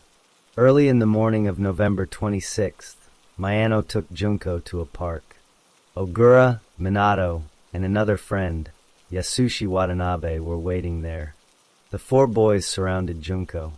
They told her they knew where her family lived. They said if she tried to run away or tell anyone, their Yakuza gang would find and kill her parents and brothers. To make the threat seem real, they gave specific details about her neighborhood. Junko believed them. She was completely terrified. The group needed a place to keep Junko. Shinji Minato said they could use a room on the second floor of his house. His parents lived in the house, but he said it would be okay. They took Junko to the Minato house in Adachi and locked her in the upstairs room. The main purpose was for all of them to rape her repeatedly. This was the start of her captivity. On November 27th, Junko's parents called the police to report her missing. The boys found out the police were asking questions. They forced Junko to call her mother. They stood over her and told her what to say. Junko, crying, told her mother that she had run away from home voluntarily. She said she was staying with friends and was safe. She said not to look for her. She made this call 2 more times on later days. This trick worked. The police stopped their active search, believing it was a case of a teenager running away. Sometimes, Shinji Minato's parents were in the house. When they were near, the boys forced Junko to act like she was Minato's girlfriend. They made her smile and talk normally. They told the parents she was just a friend visiting. The parents did not ask many questions. Later, the parents said they were afraid of their own son because he had become violent toward them. They did not try to help Junko. The violence against Junko happened daily. The 4 boys, and sometimes 2 of their other friends, would come to the room. They gang raped her. They beat her with their fists. They burned her skin with lighters. They shaved her pubic hair and burned her genitals with matches. They made her drink large amounts of alcohol until she was sick. They made her smoke many cigarettes until she choked. They forced her to inhale fumes from paint thinner. They also used objects to hurt her. They inserted bottles and a metal rod into her vagina and anus. They made her dance naked for them. They made her masturbate in front of them. As punishment for trying to escape once, they burned the soles of her feet and her ankles with a lighter.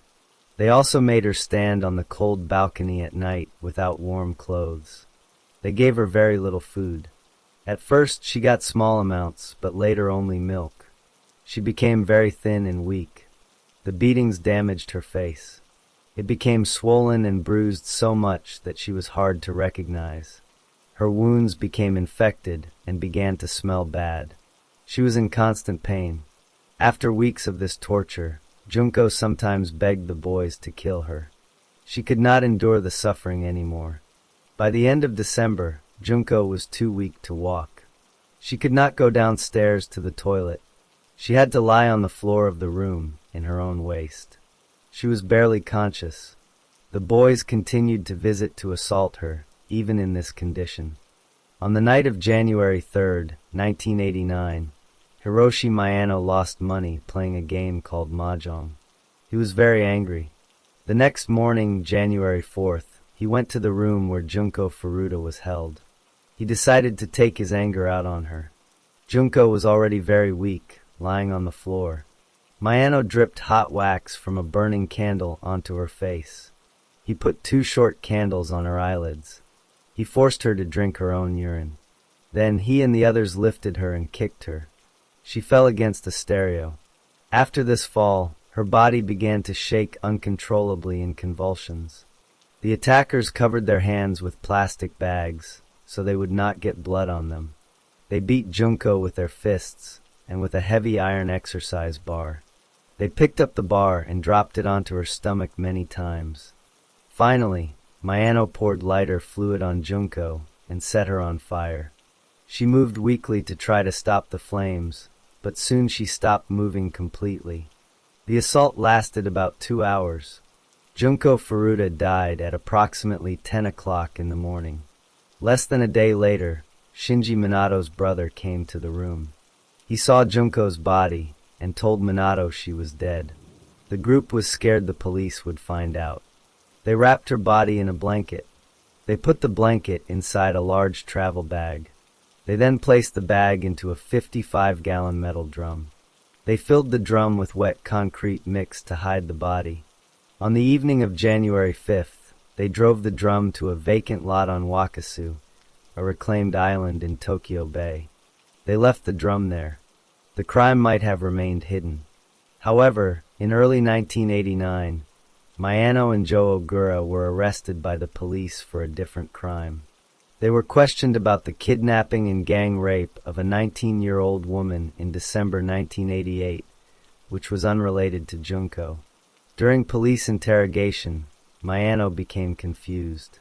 He wrongly thought his friend Ogura had already confessed to Junko's murder. He believed the police already knew about it. So Miyano himself confessed to killing Junko Furuta and told the police where they had put the concrete-filled drum. The police were surprised because they were questioning him about a different case. Now they had a confession to a murder they did not know about. The police went to the vacant lot on Wakasu on March 29, 1989. They found the drum and opened it. Inside the concrete, they found the badly decomposed body. The body was identified through fingerprint records as Junko Furuta.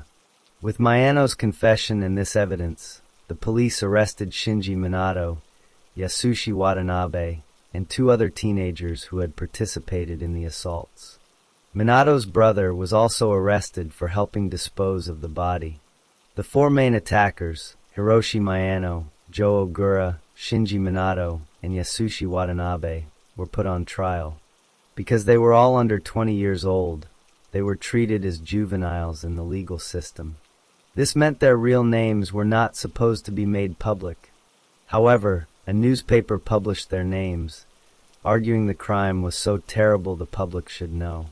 In court, the facts of the 40 days of torture were presented. The defendants were found guilty of many crimes: abduction, confinement, rape, assault, murder, and abandoning a dead body. Miyano, who was seen as the leader, was first sentenced to 17 years in prison. Later, a higher court increased his sentence to 20 years, which was a very long sentence for a juvenile in Japan at that time. His parents sold their house and paid 50 million yen to Junko's parents as compensation. Joe Ogura was sentenced to between 5 and 10 years in prison. Shinji Minato was sentenced to between 5 and 9 years. Yasushi Watanabe was sentenced to between 5 and 7 years. The two other teenagers, who only participated in the rapes and not the final murder, were sent to juvenile detention. Junko Furuta's family held her funeral on April 2, 1989. Her high school principal gave her diploma to her parents at the ceremony, as she had completed her coursework. Her classmates wrote a heartfelt farewell message to her. After serving their sentences, the perpetrators were released. Hiroshi Miyano, who changed his name to Hiroshi Yokoyama, was released in 2009. He was later arrested for fraud but not charged. Joe Ogura, who changed his name to Joe Kamasaku, was released in 1999. He later went back to crime, was imprisoned again for assault, and died in a domestic accident in 2022. Shinji Minato was released in 1998 and was later arrested again for attempted murder in 2018. Yasushi Watanabe was released in 1996, developed a serious illness, and died in 2021. The case caused great public anger. Many people felt the sentences were too light. They called for life imprisonment or the death penalty. Legal experts explained that under Japanese law at the time, such sentences for juveniles with one victim were uncommon. The tragedy led to increased discussion about juvenile crime and punishment in Japan. Junko Furuta's death was the result of a prolonged and unimaginably cruel crime, which was finally resolved through a coincidental confession and a thorough police investigation.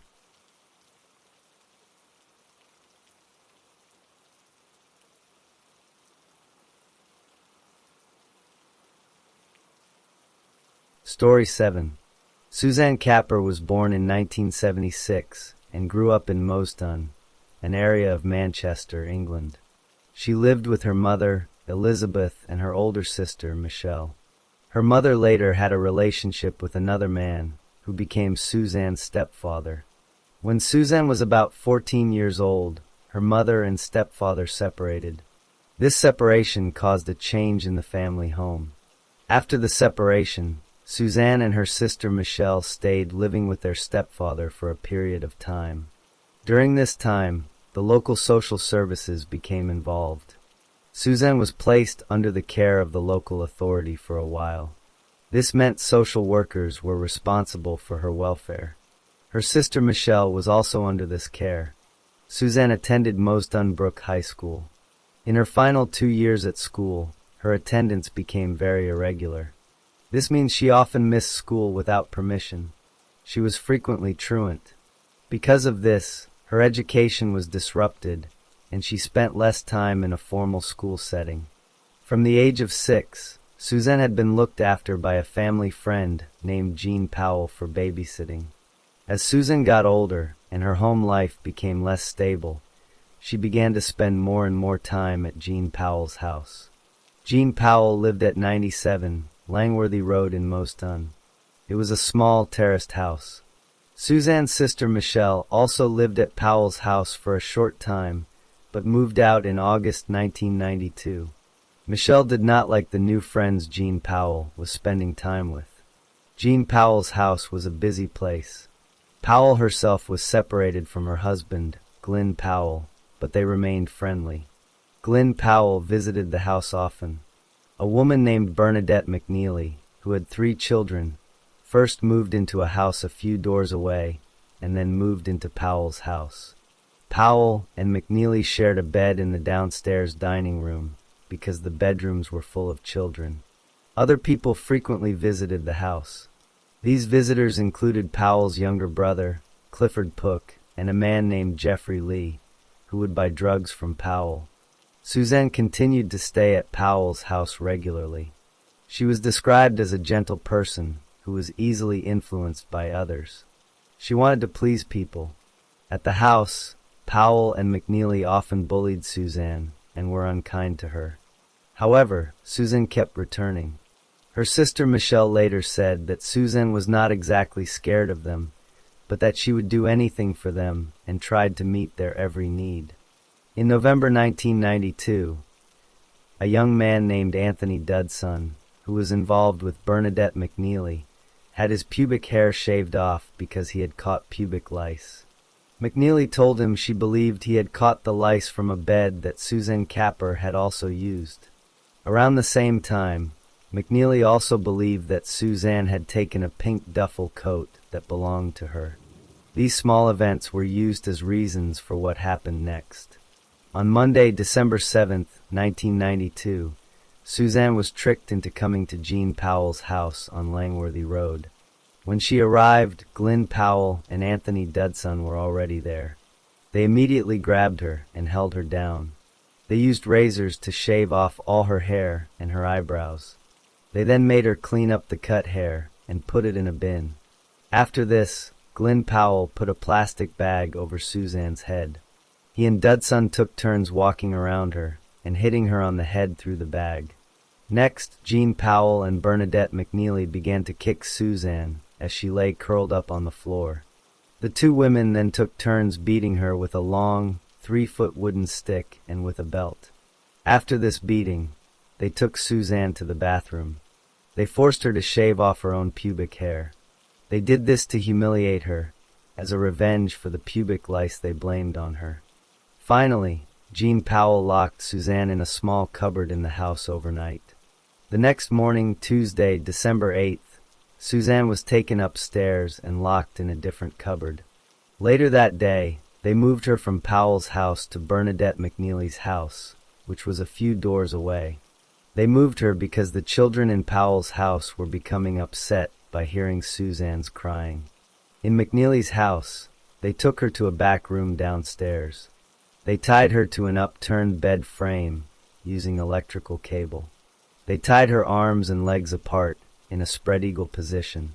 Suzanne was kept tied to this bed for the next 5 days. During this time, a group of people tortured her. The people involved were Jean Powell, Bernadette McNeely, Glyn Powell, Anthony Dudson, Clifford Pook, and Jeffrey Lee. The violence became worse and more brutal as each day passed. She was regularly beaten. She was injected with amphetamine drugs. They burned her skin with lit cigarettes. They played very loud rave music directly into her ears using headphones. A particular song used was "Hi, I'm Chucky, Wanna Play?", which sampled lines from a horror movie. Bernadette McNeely would often start a torture session by saying, "Chucky's coming to play." At one point, Clifford Pook and Jeffrey Lee came to the house and saw Susan tied to the bed, blindfolded and gagged. By then, she had been lying in her own urine and feces for days. They put her in a bath filled with strong disinfectant. They scrubbed her body with a stiff brush so hard that it removed some of her skin. Later, Clifford Pook used a pair of pliers to pull out 2 of Suzanne's teeth. He kept these teeth at his own house afterwards. During the week, other people came to the house and saw or heard something was wrong. A young man named David Hill was asked to watch the house. He heard noises and saw Susan tied up. She asked him to help her, but he told her he could not. He later said he was too afraid of the others to help. On another occasion, Jeffrey Lee and Anthony Dudson helped Suzanne's sister's fiancé, Paul Barlow, fix his car. They did not tell him that Suzanne was being tortured inside the house they were at. By the end of the week, the group heard that Suzanne's family was planning to report her as a missing person to the police. The group decided they had to move Suzanne from the house. In the early hours of Monday, December 14th, they forced Suzanne into the boot of a stolen white Fiat Panda car. Jean Powell, Glyn Powell, Bernadette McNeely, and Anthony Dudson drove the car. They drove approximately 15 miles to a quiet lane at Werneth Low, near Stockport. At this isolated spot, they pushed Susan down a grassy embankment into some brambles. Bernadette McNeely poured petrol over her body. They had trouble lighting it. Glyn Powell and Anthony Dudson made several attempts before the petrol caught fire and Suzanne was set alight. As she burned, Bernadette McNeely sang lyrics from the song Disco Inferno. "Burn, baby, burn." Believing she was dead, the four of them got back in the car and drove back to Mosdun. They stopped on the way to buy canned drinks. Jeffrey Lee and Clifford Pook were waiting for them back at the house. After her attackers drove away, Suzanne Capper was not dead. Despite her severe burns, she managed to climb back up the embankment. She then staggered along the quiet lane for about a quarter of a mile. At around 6:10 in the morning, a man named Barry Sutcliffe and two of his co-workers were driving to work on Compstall Road. They saw Suzanne and immediately stopped to help her. They took her to the nearest house, which belonged to Michael and Margaret Coop. Michael Coop opened the door and saw Suzanne was terribly injured. Her hands were badly burned, her legs were raw, and her head was shaved. She was very polite, repeatedly thanking them for their help. Margaret Coop wanted to hug her, but Susan pulled away because her skin was too painful to touch. Suzanne drank 6 glasses of water, but could not hold the glass herself because of her burns. The Coops called for an ambulance. Suzanne was rushed to the hospital. Because she was conscious and able to speak, the police were called to her bedside. She told the police officers the full names of the 6 people who had tortured her. She also gave them Jean Powell's address on Langworthy Road. After giving this statement, Suzanne fell into a coma. Her burns covered 75 to 80% of her body. Her mother and stepfather could not recognize her when they visited the hospital. She was identified by a fingerprint from a part of her thumb that was not burned. Suzanne never regained consciousness and died from her injuries on Friday, December 18, 1992. The police investigation was led by Detective Inspector Peter Wall. Based on the names and address Suzanne provided, at 7:30 on the morning of December 14th, he sent officers to 97 Langworthy Road. The police arrested everyone they found in the house. Jean Powell and Bernadette McNeely were arrested. They reportedly laughed and joked with each other when taken into custody. Over the next few days, all 6 suspects, Powell, McNeely, Glenn Powell, Anthony Dudson, Jeffrey Lee, and Clifford Pook, were arrested. At first, they all denied any involvement. During police interviews, Anthony Dudson began to tell the truth about what had happened. He gave a detailed statement describing the torture and the burning. Detective Inspector Wall and other officers were horrified by the details of the suffering described. The 6 people were charged first with kidnapping and attempted murder. After Suzanne died, the charges were changed to murder.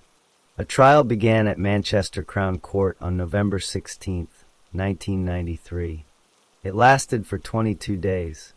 In court, each of the defendants tried to make their own part in the crime seem smaller than it was.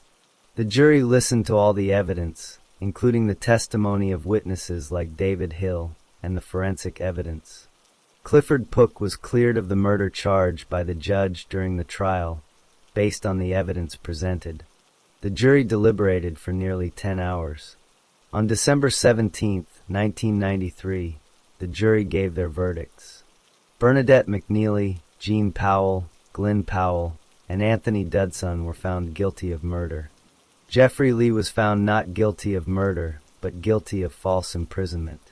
Clifford Pook was found not guilty of murder, but guilty of conspiracy to cause grievous bodily harm and false imprisonment. The judge, Mr. Justice Potts, sentenced the 4 convicted of murder to life imprisonment. He set minimum prison terms of 25 years for McNeely and both Powells. Because Dudson was only 16 at the time of the crime, he was given a shorter minimum term of 18 years. Jeffrey Lee was sentenced to 12 years for false imprisonment, and Clifford Pook was sentenced to 15 years. After the trial, there were several appeals. Jeffrey Lee appealed his sentence, and it was reduced from 12 years to 9 years in 1994. Anthony Dudson appealed his minimum term twice. It was eventually reduced from 18 years to 16 years. In 2012, Bernadette McNeely and Jean Powell appealed the length of their minimum sentences. McNeely's term was reduced by 1 year to 24 years. Over the years, the prisoners were released on license after serving their minimum terms. Jeffrey Lee was released in 1998. Clifford Pook was released in 2001. Anthony Dudson was released in 2013. Bernadette McNeely was paroled in 2015. Jean Powell was released in 2017.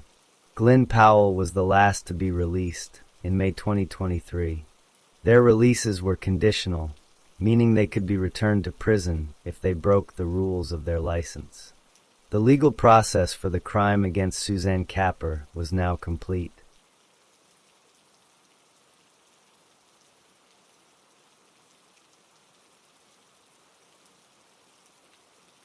Story 8. Elisa Lam was born in Vancouver, Canada. Her parents had moved to Canada from Hong Kong before she was born. They lived a quiet family life. Elisa was a good student who worked hard in school. She wanted to make her parents proud. She went to the University of British Columbia. She studied hard and had big plans for her future. She wanted to go to graduate school after she finished her degree. Sometimes, she felt a lot of pressure from her studies. This pressure made her worry about her future.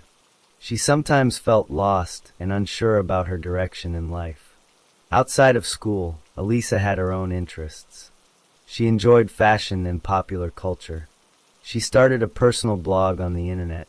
On her blog, she posted pictures of stylish clothing and wrote about her life. She used a quote from a book as the title for her blog. The quote was about the fear of wasting your life. This quote was important to her because she often worried about not doing enough with her time. Elisa faced personal challenges with her mental health. Doctors had diagnosed her with bipolar disorder and depression. These conditions affected her moods and thoughts. She was prescribed several medications to help manage these conditions. Taking medication was a regular part of her life. Sometimes, she would not take her medicine as directed. When she did not take her medicine, she could have difficult episodes. During these episodes, she would sometimes see or hear things that were not there. This once led to her hiding under her bed because she was scared. She was taken to the hospital for help during one of these times. Despite these challenges, Elisa was adventurous. In January 2013, she decided to take a trip alone down the west coast of the United States. She planned the trip herself. She traveled by train and bus. She visited places like the San Diego Zoo and enjoyed seeing new things. She posted photos from her travels online for her friends and family to see. Her trip included a stop in Los Angeles, California. On January 26th, she arrived in the city. To save money, she booked a room at a historic hotel in downtown Los Angeles called the Cecil Hotel. The hotel was known for its low prices. The area around the hotel had many people struggling with homelessness and poverty. Elisa first stayed in a shared room with other travelers. After 2 days, she was moved to a private room. The hotel staff moved her because the other guests in the shared room had complained about her behavior. They said she was acting strangely. She was also reported to have been acting in an unusual way at a television show taping she attended a few days earlier. Elisa kept in regular touch with her parents back in Canada. She called them every day to tell them she was safe. Her trip was planned to end with a visit to Santa Cruz, California. She was scheduled to check out of the Cecil Hotel on January 31st and continue her journey. On the morning of January 31st, 2013, Elisa Lam was scheduled to check out of the Cecil Hotel. She packed her belongings in her room. She was alone. Later that day, a hotel staff member saw her near the front desk. She appeared to be by herself. Outside the hotel, a bookstore manager spoke with Elisa. Elisa was buying books as gifts for her family. She seemed cheerful and normal during this conversation. This was the last confirmed sighting of her by someone. Inside the hotel, A security camera recorded Elisa later that day. The camera was in an elevator. The elevator doors opened, and Elisa walked in. She was alone. She then pressed many buttons on the elevator control panel. This caused the elevator to stop at many different floors. The doors did not close. Elisa peered out into the hallway several times. She sometimes hid just outside the camera's view. She moved her hands in strange ways, as if she was talking to someone who was not there. She then stepped out of the elevator completely. The doors remained open.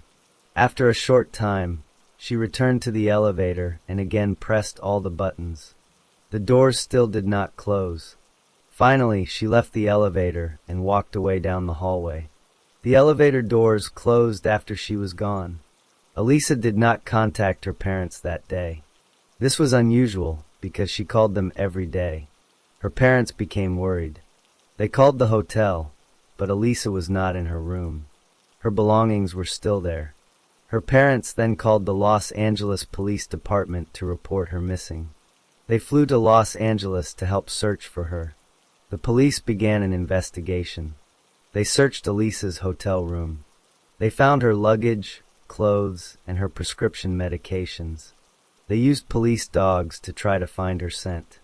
The dogs tracked her smell through the hotel hallways and up to the hotel roof. On the roof, the dogs lost the scent near a fire escape. The police searched the roof area but did not find her. They did not search every single room in the large hotel because they did not have a legal reason to do so. About a week after Elisa disappeared, the police released the elevator video to the public. They asked for help in finding her. The video was seen by many people online. People discussed her strange behavior in the video. Many wondered if she was afraid of someone chasing her. Others thought she might be having a mental health episode. During this time, guests at the Cecil Hotel began to complain about problems with the water. The water pressure in the showers and sinks became very weak. Some guests said the water from the taps looked dark and tasted bad. They told the hotel management about this problem. On the morning of February 19th, a hotel maintenance worker went to the roof to check the water tanks. The hotel had 4 large metal water tanks on the roof. These tanks supplied water to all the guest rooms. The worker climbed a ladder to look into one of the tanks. He opened the heavy lid on top of the tank. Inside, he saw the body of a person floating in the water. He called the police immediately. The police arrived and drained the tank. They had to cut open the metal tank because the hatch was too small to remove the body. The body was identified as Elisa Lam.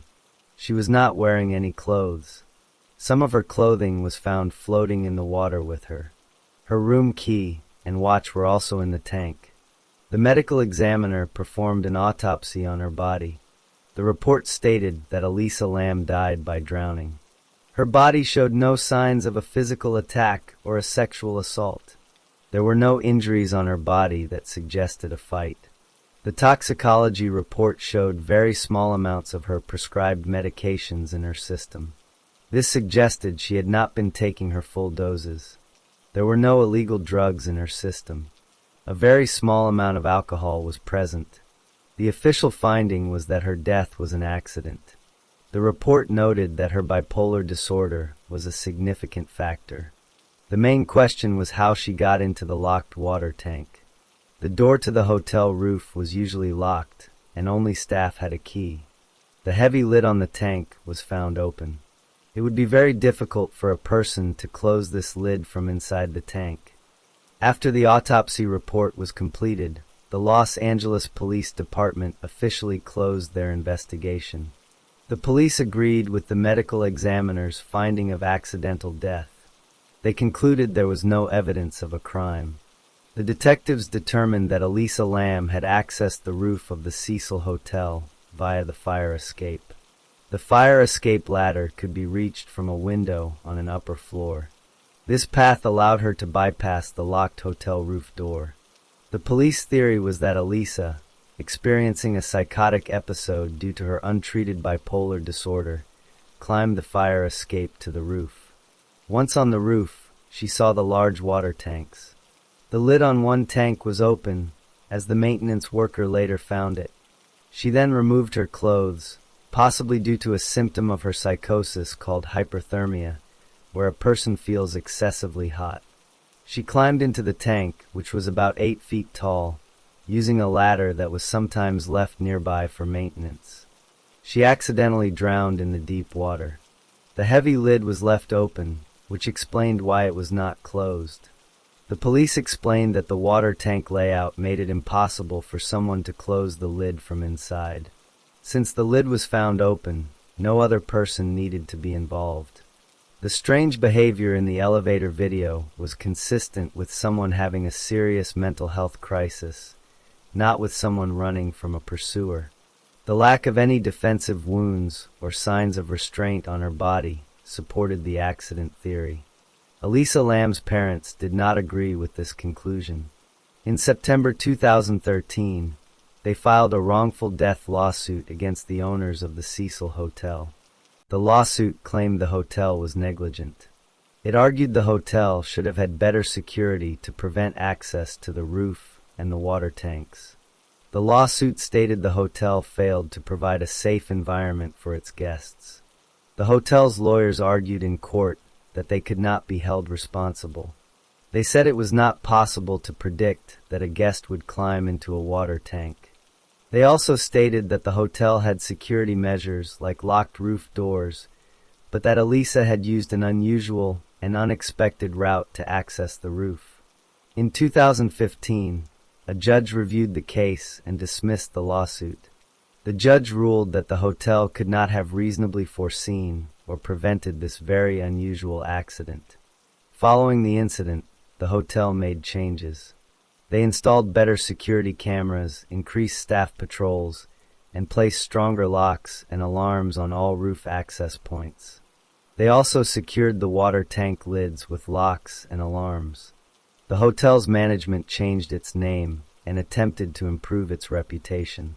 The case had a lasting impact online and in popular culture. The elevator video continued to be discussed on internet forums and in documentary series. Some people created songs, artwork, and fictional stories inspired by the event. A large online community continued to debate the official explanation, although no new evidence was ever found. For Elisa Lam's family, the outcome was a personal tragedy. They held a private funeral for her in Canada. They have asked for privacy and for people to remember their daughter with respect. The official legal and investigative record states that Elisa Lam's death was a tragic accident caused by a combination of her mental health condition and accessible hotel infrastructure.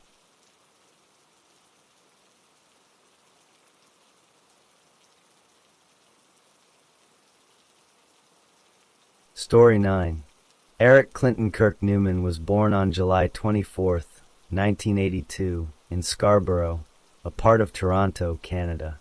He was the first child of Anna Yorkin and Donald Newman. The family life was not stable. His mother, Anna, was known to be very strict about cleanliness. According to Eric, she would sometimes lock her children out of the house.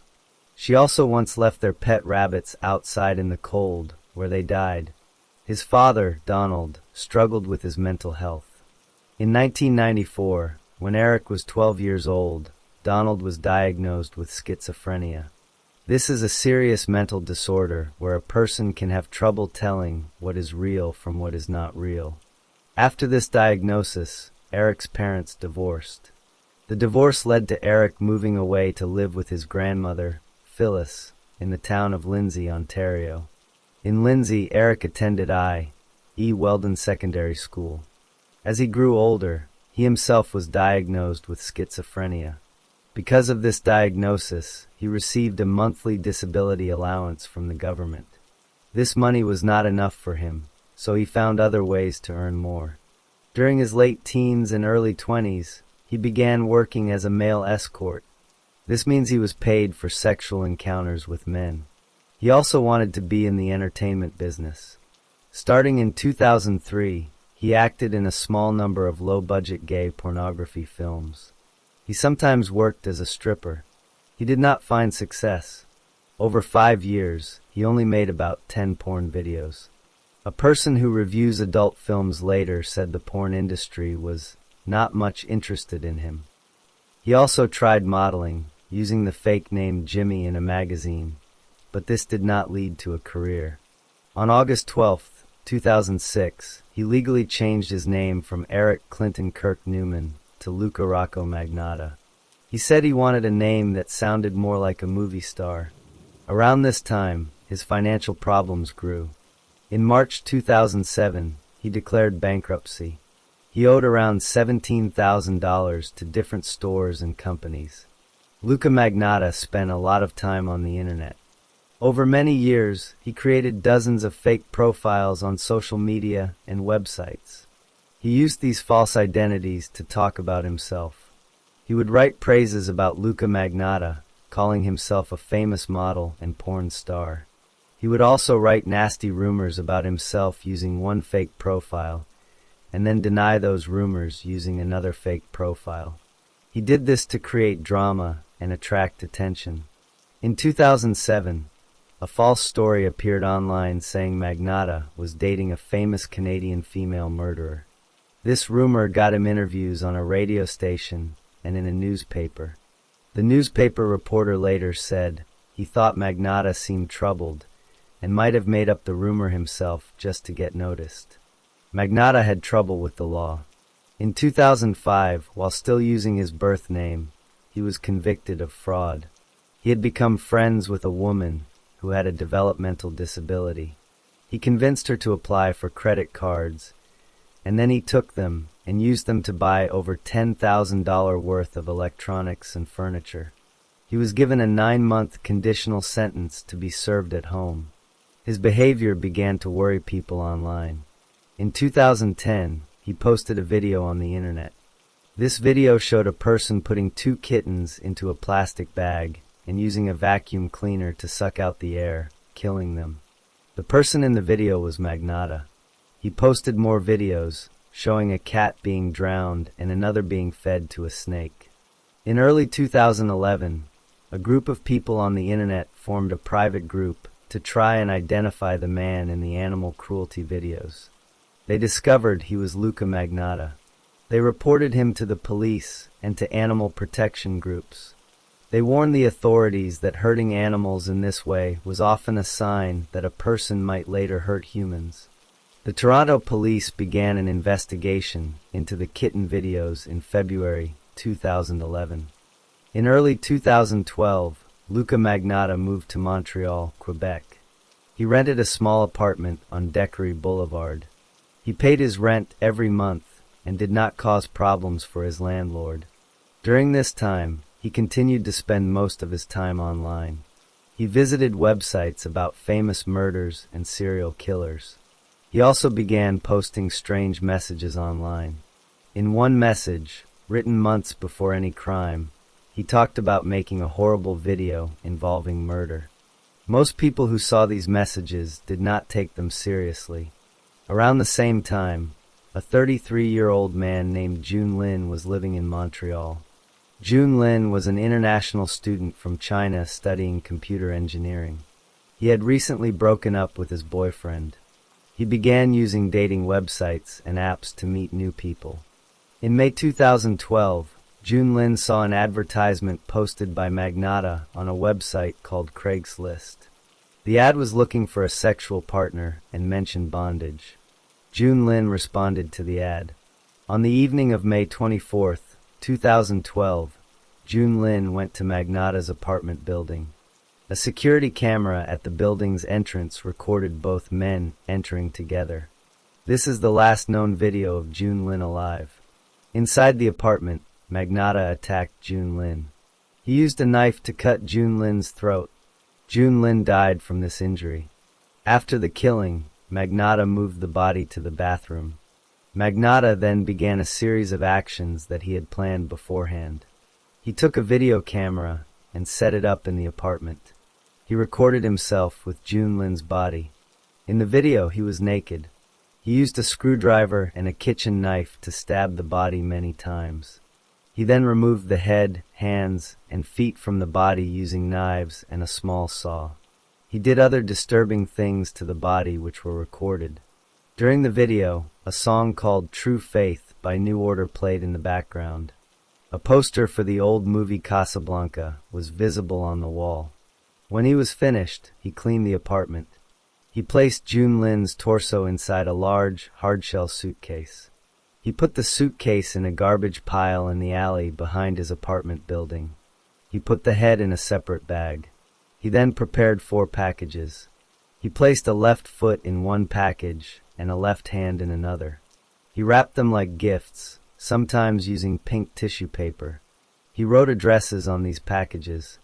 One was to be sent to the headquarters of the Conservative Party of Canada in Ottawa.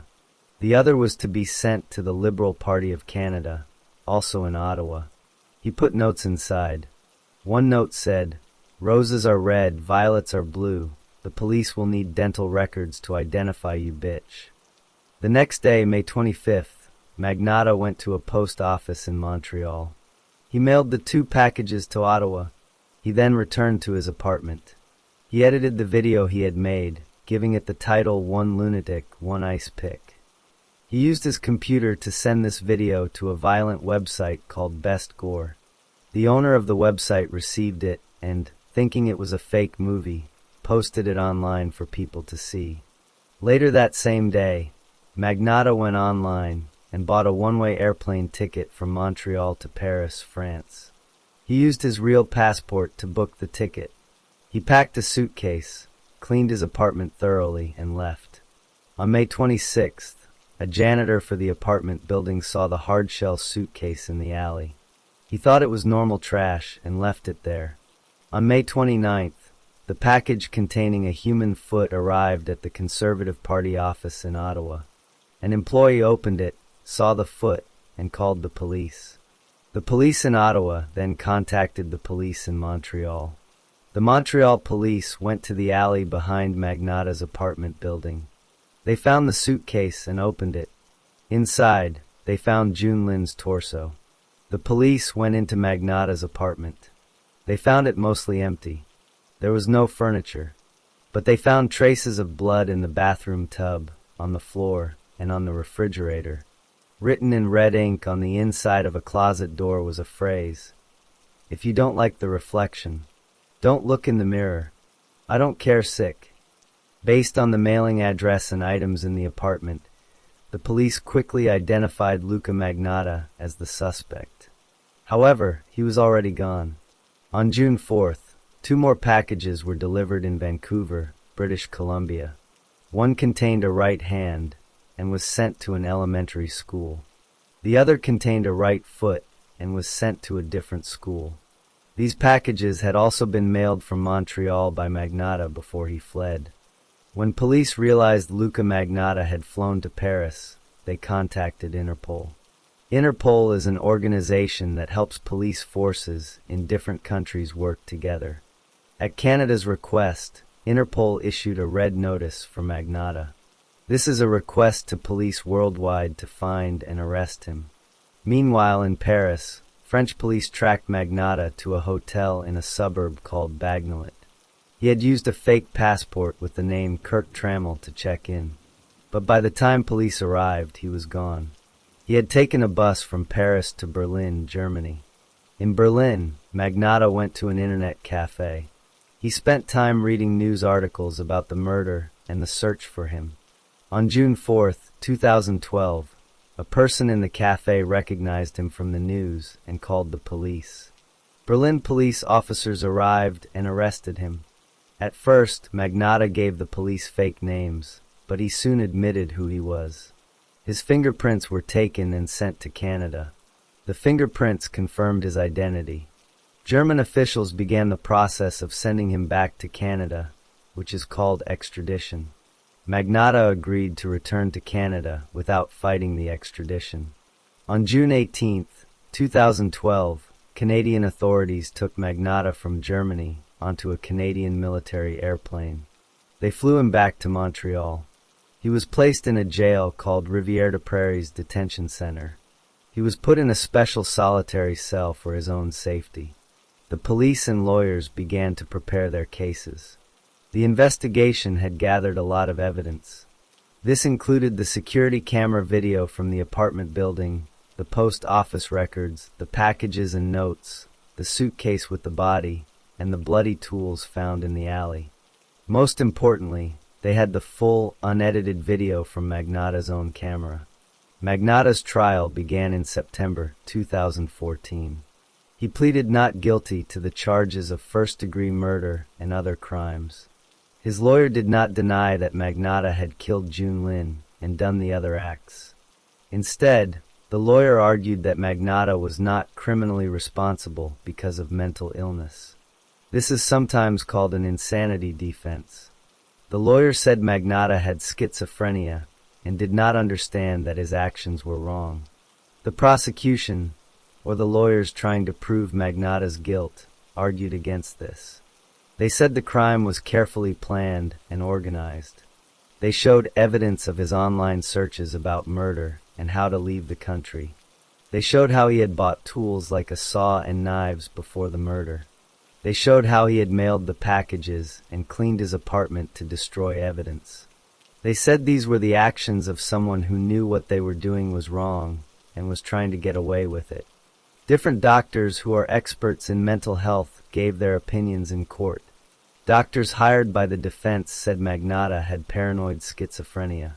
Doctors hired by the prosecution diagnosed him with a different condition called borderline personality disorder. They said he had a personality disorder that made him seek attention and fame, not a psychosis that made him lose touch with reality. The prosecution suggested he was pretending to have more severe symptoms than he did. The jury, a group of 12 people from the public, listened to all the evidence for 10 weeks. They saw the disturbing video. They heard from the doctors. They saw the physical evidence.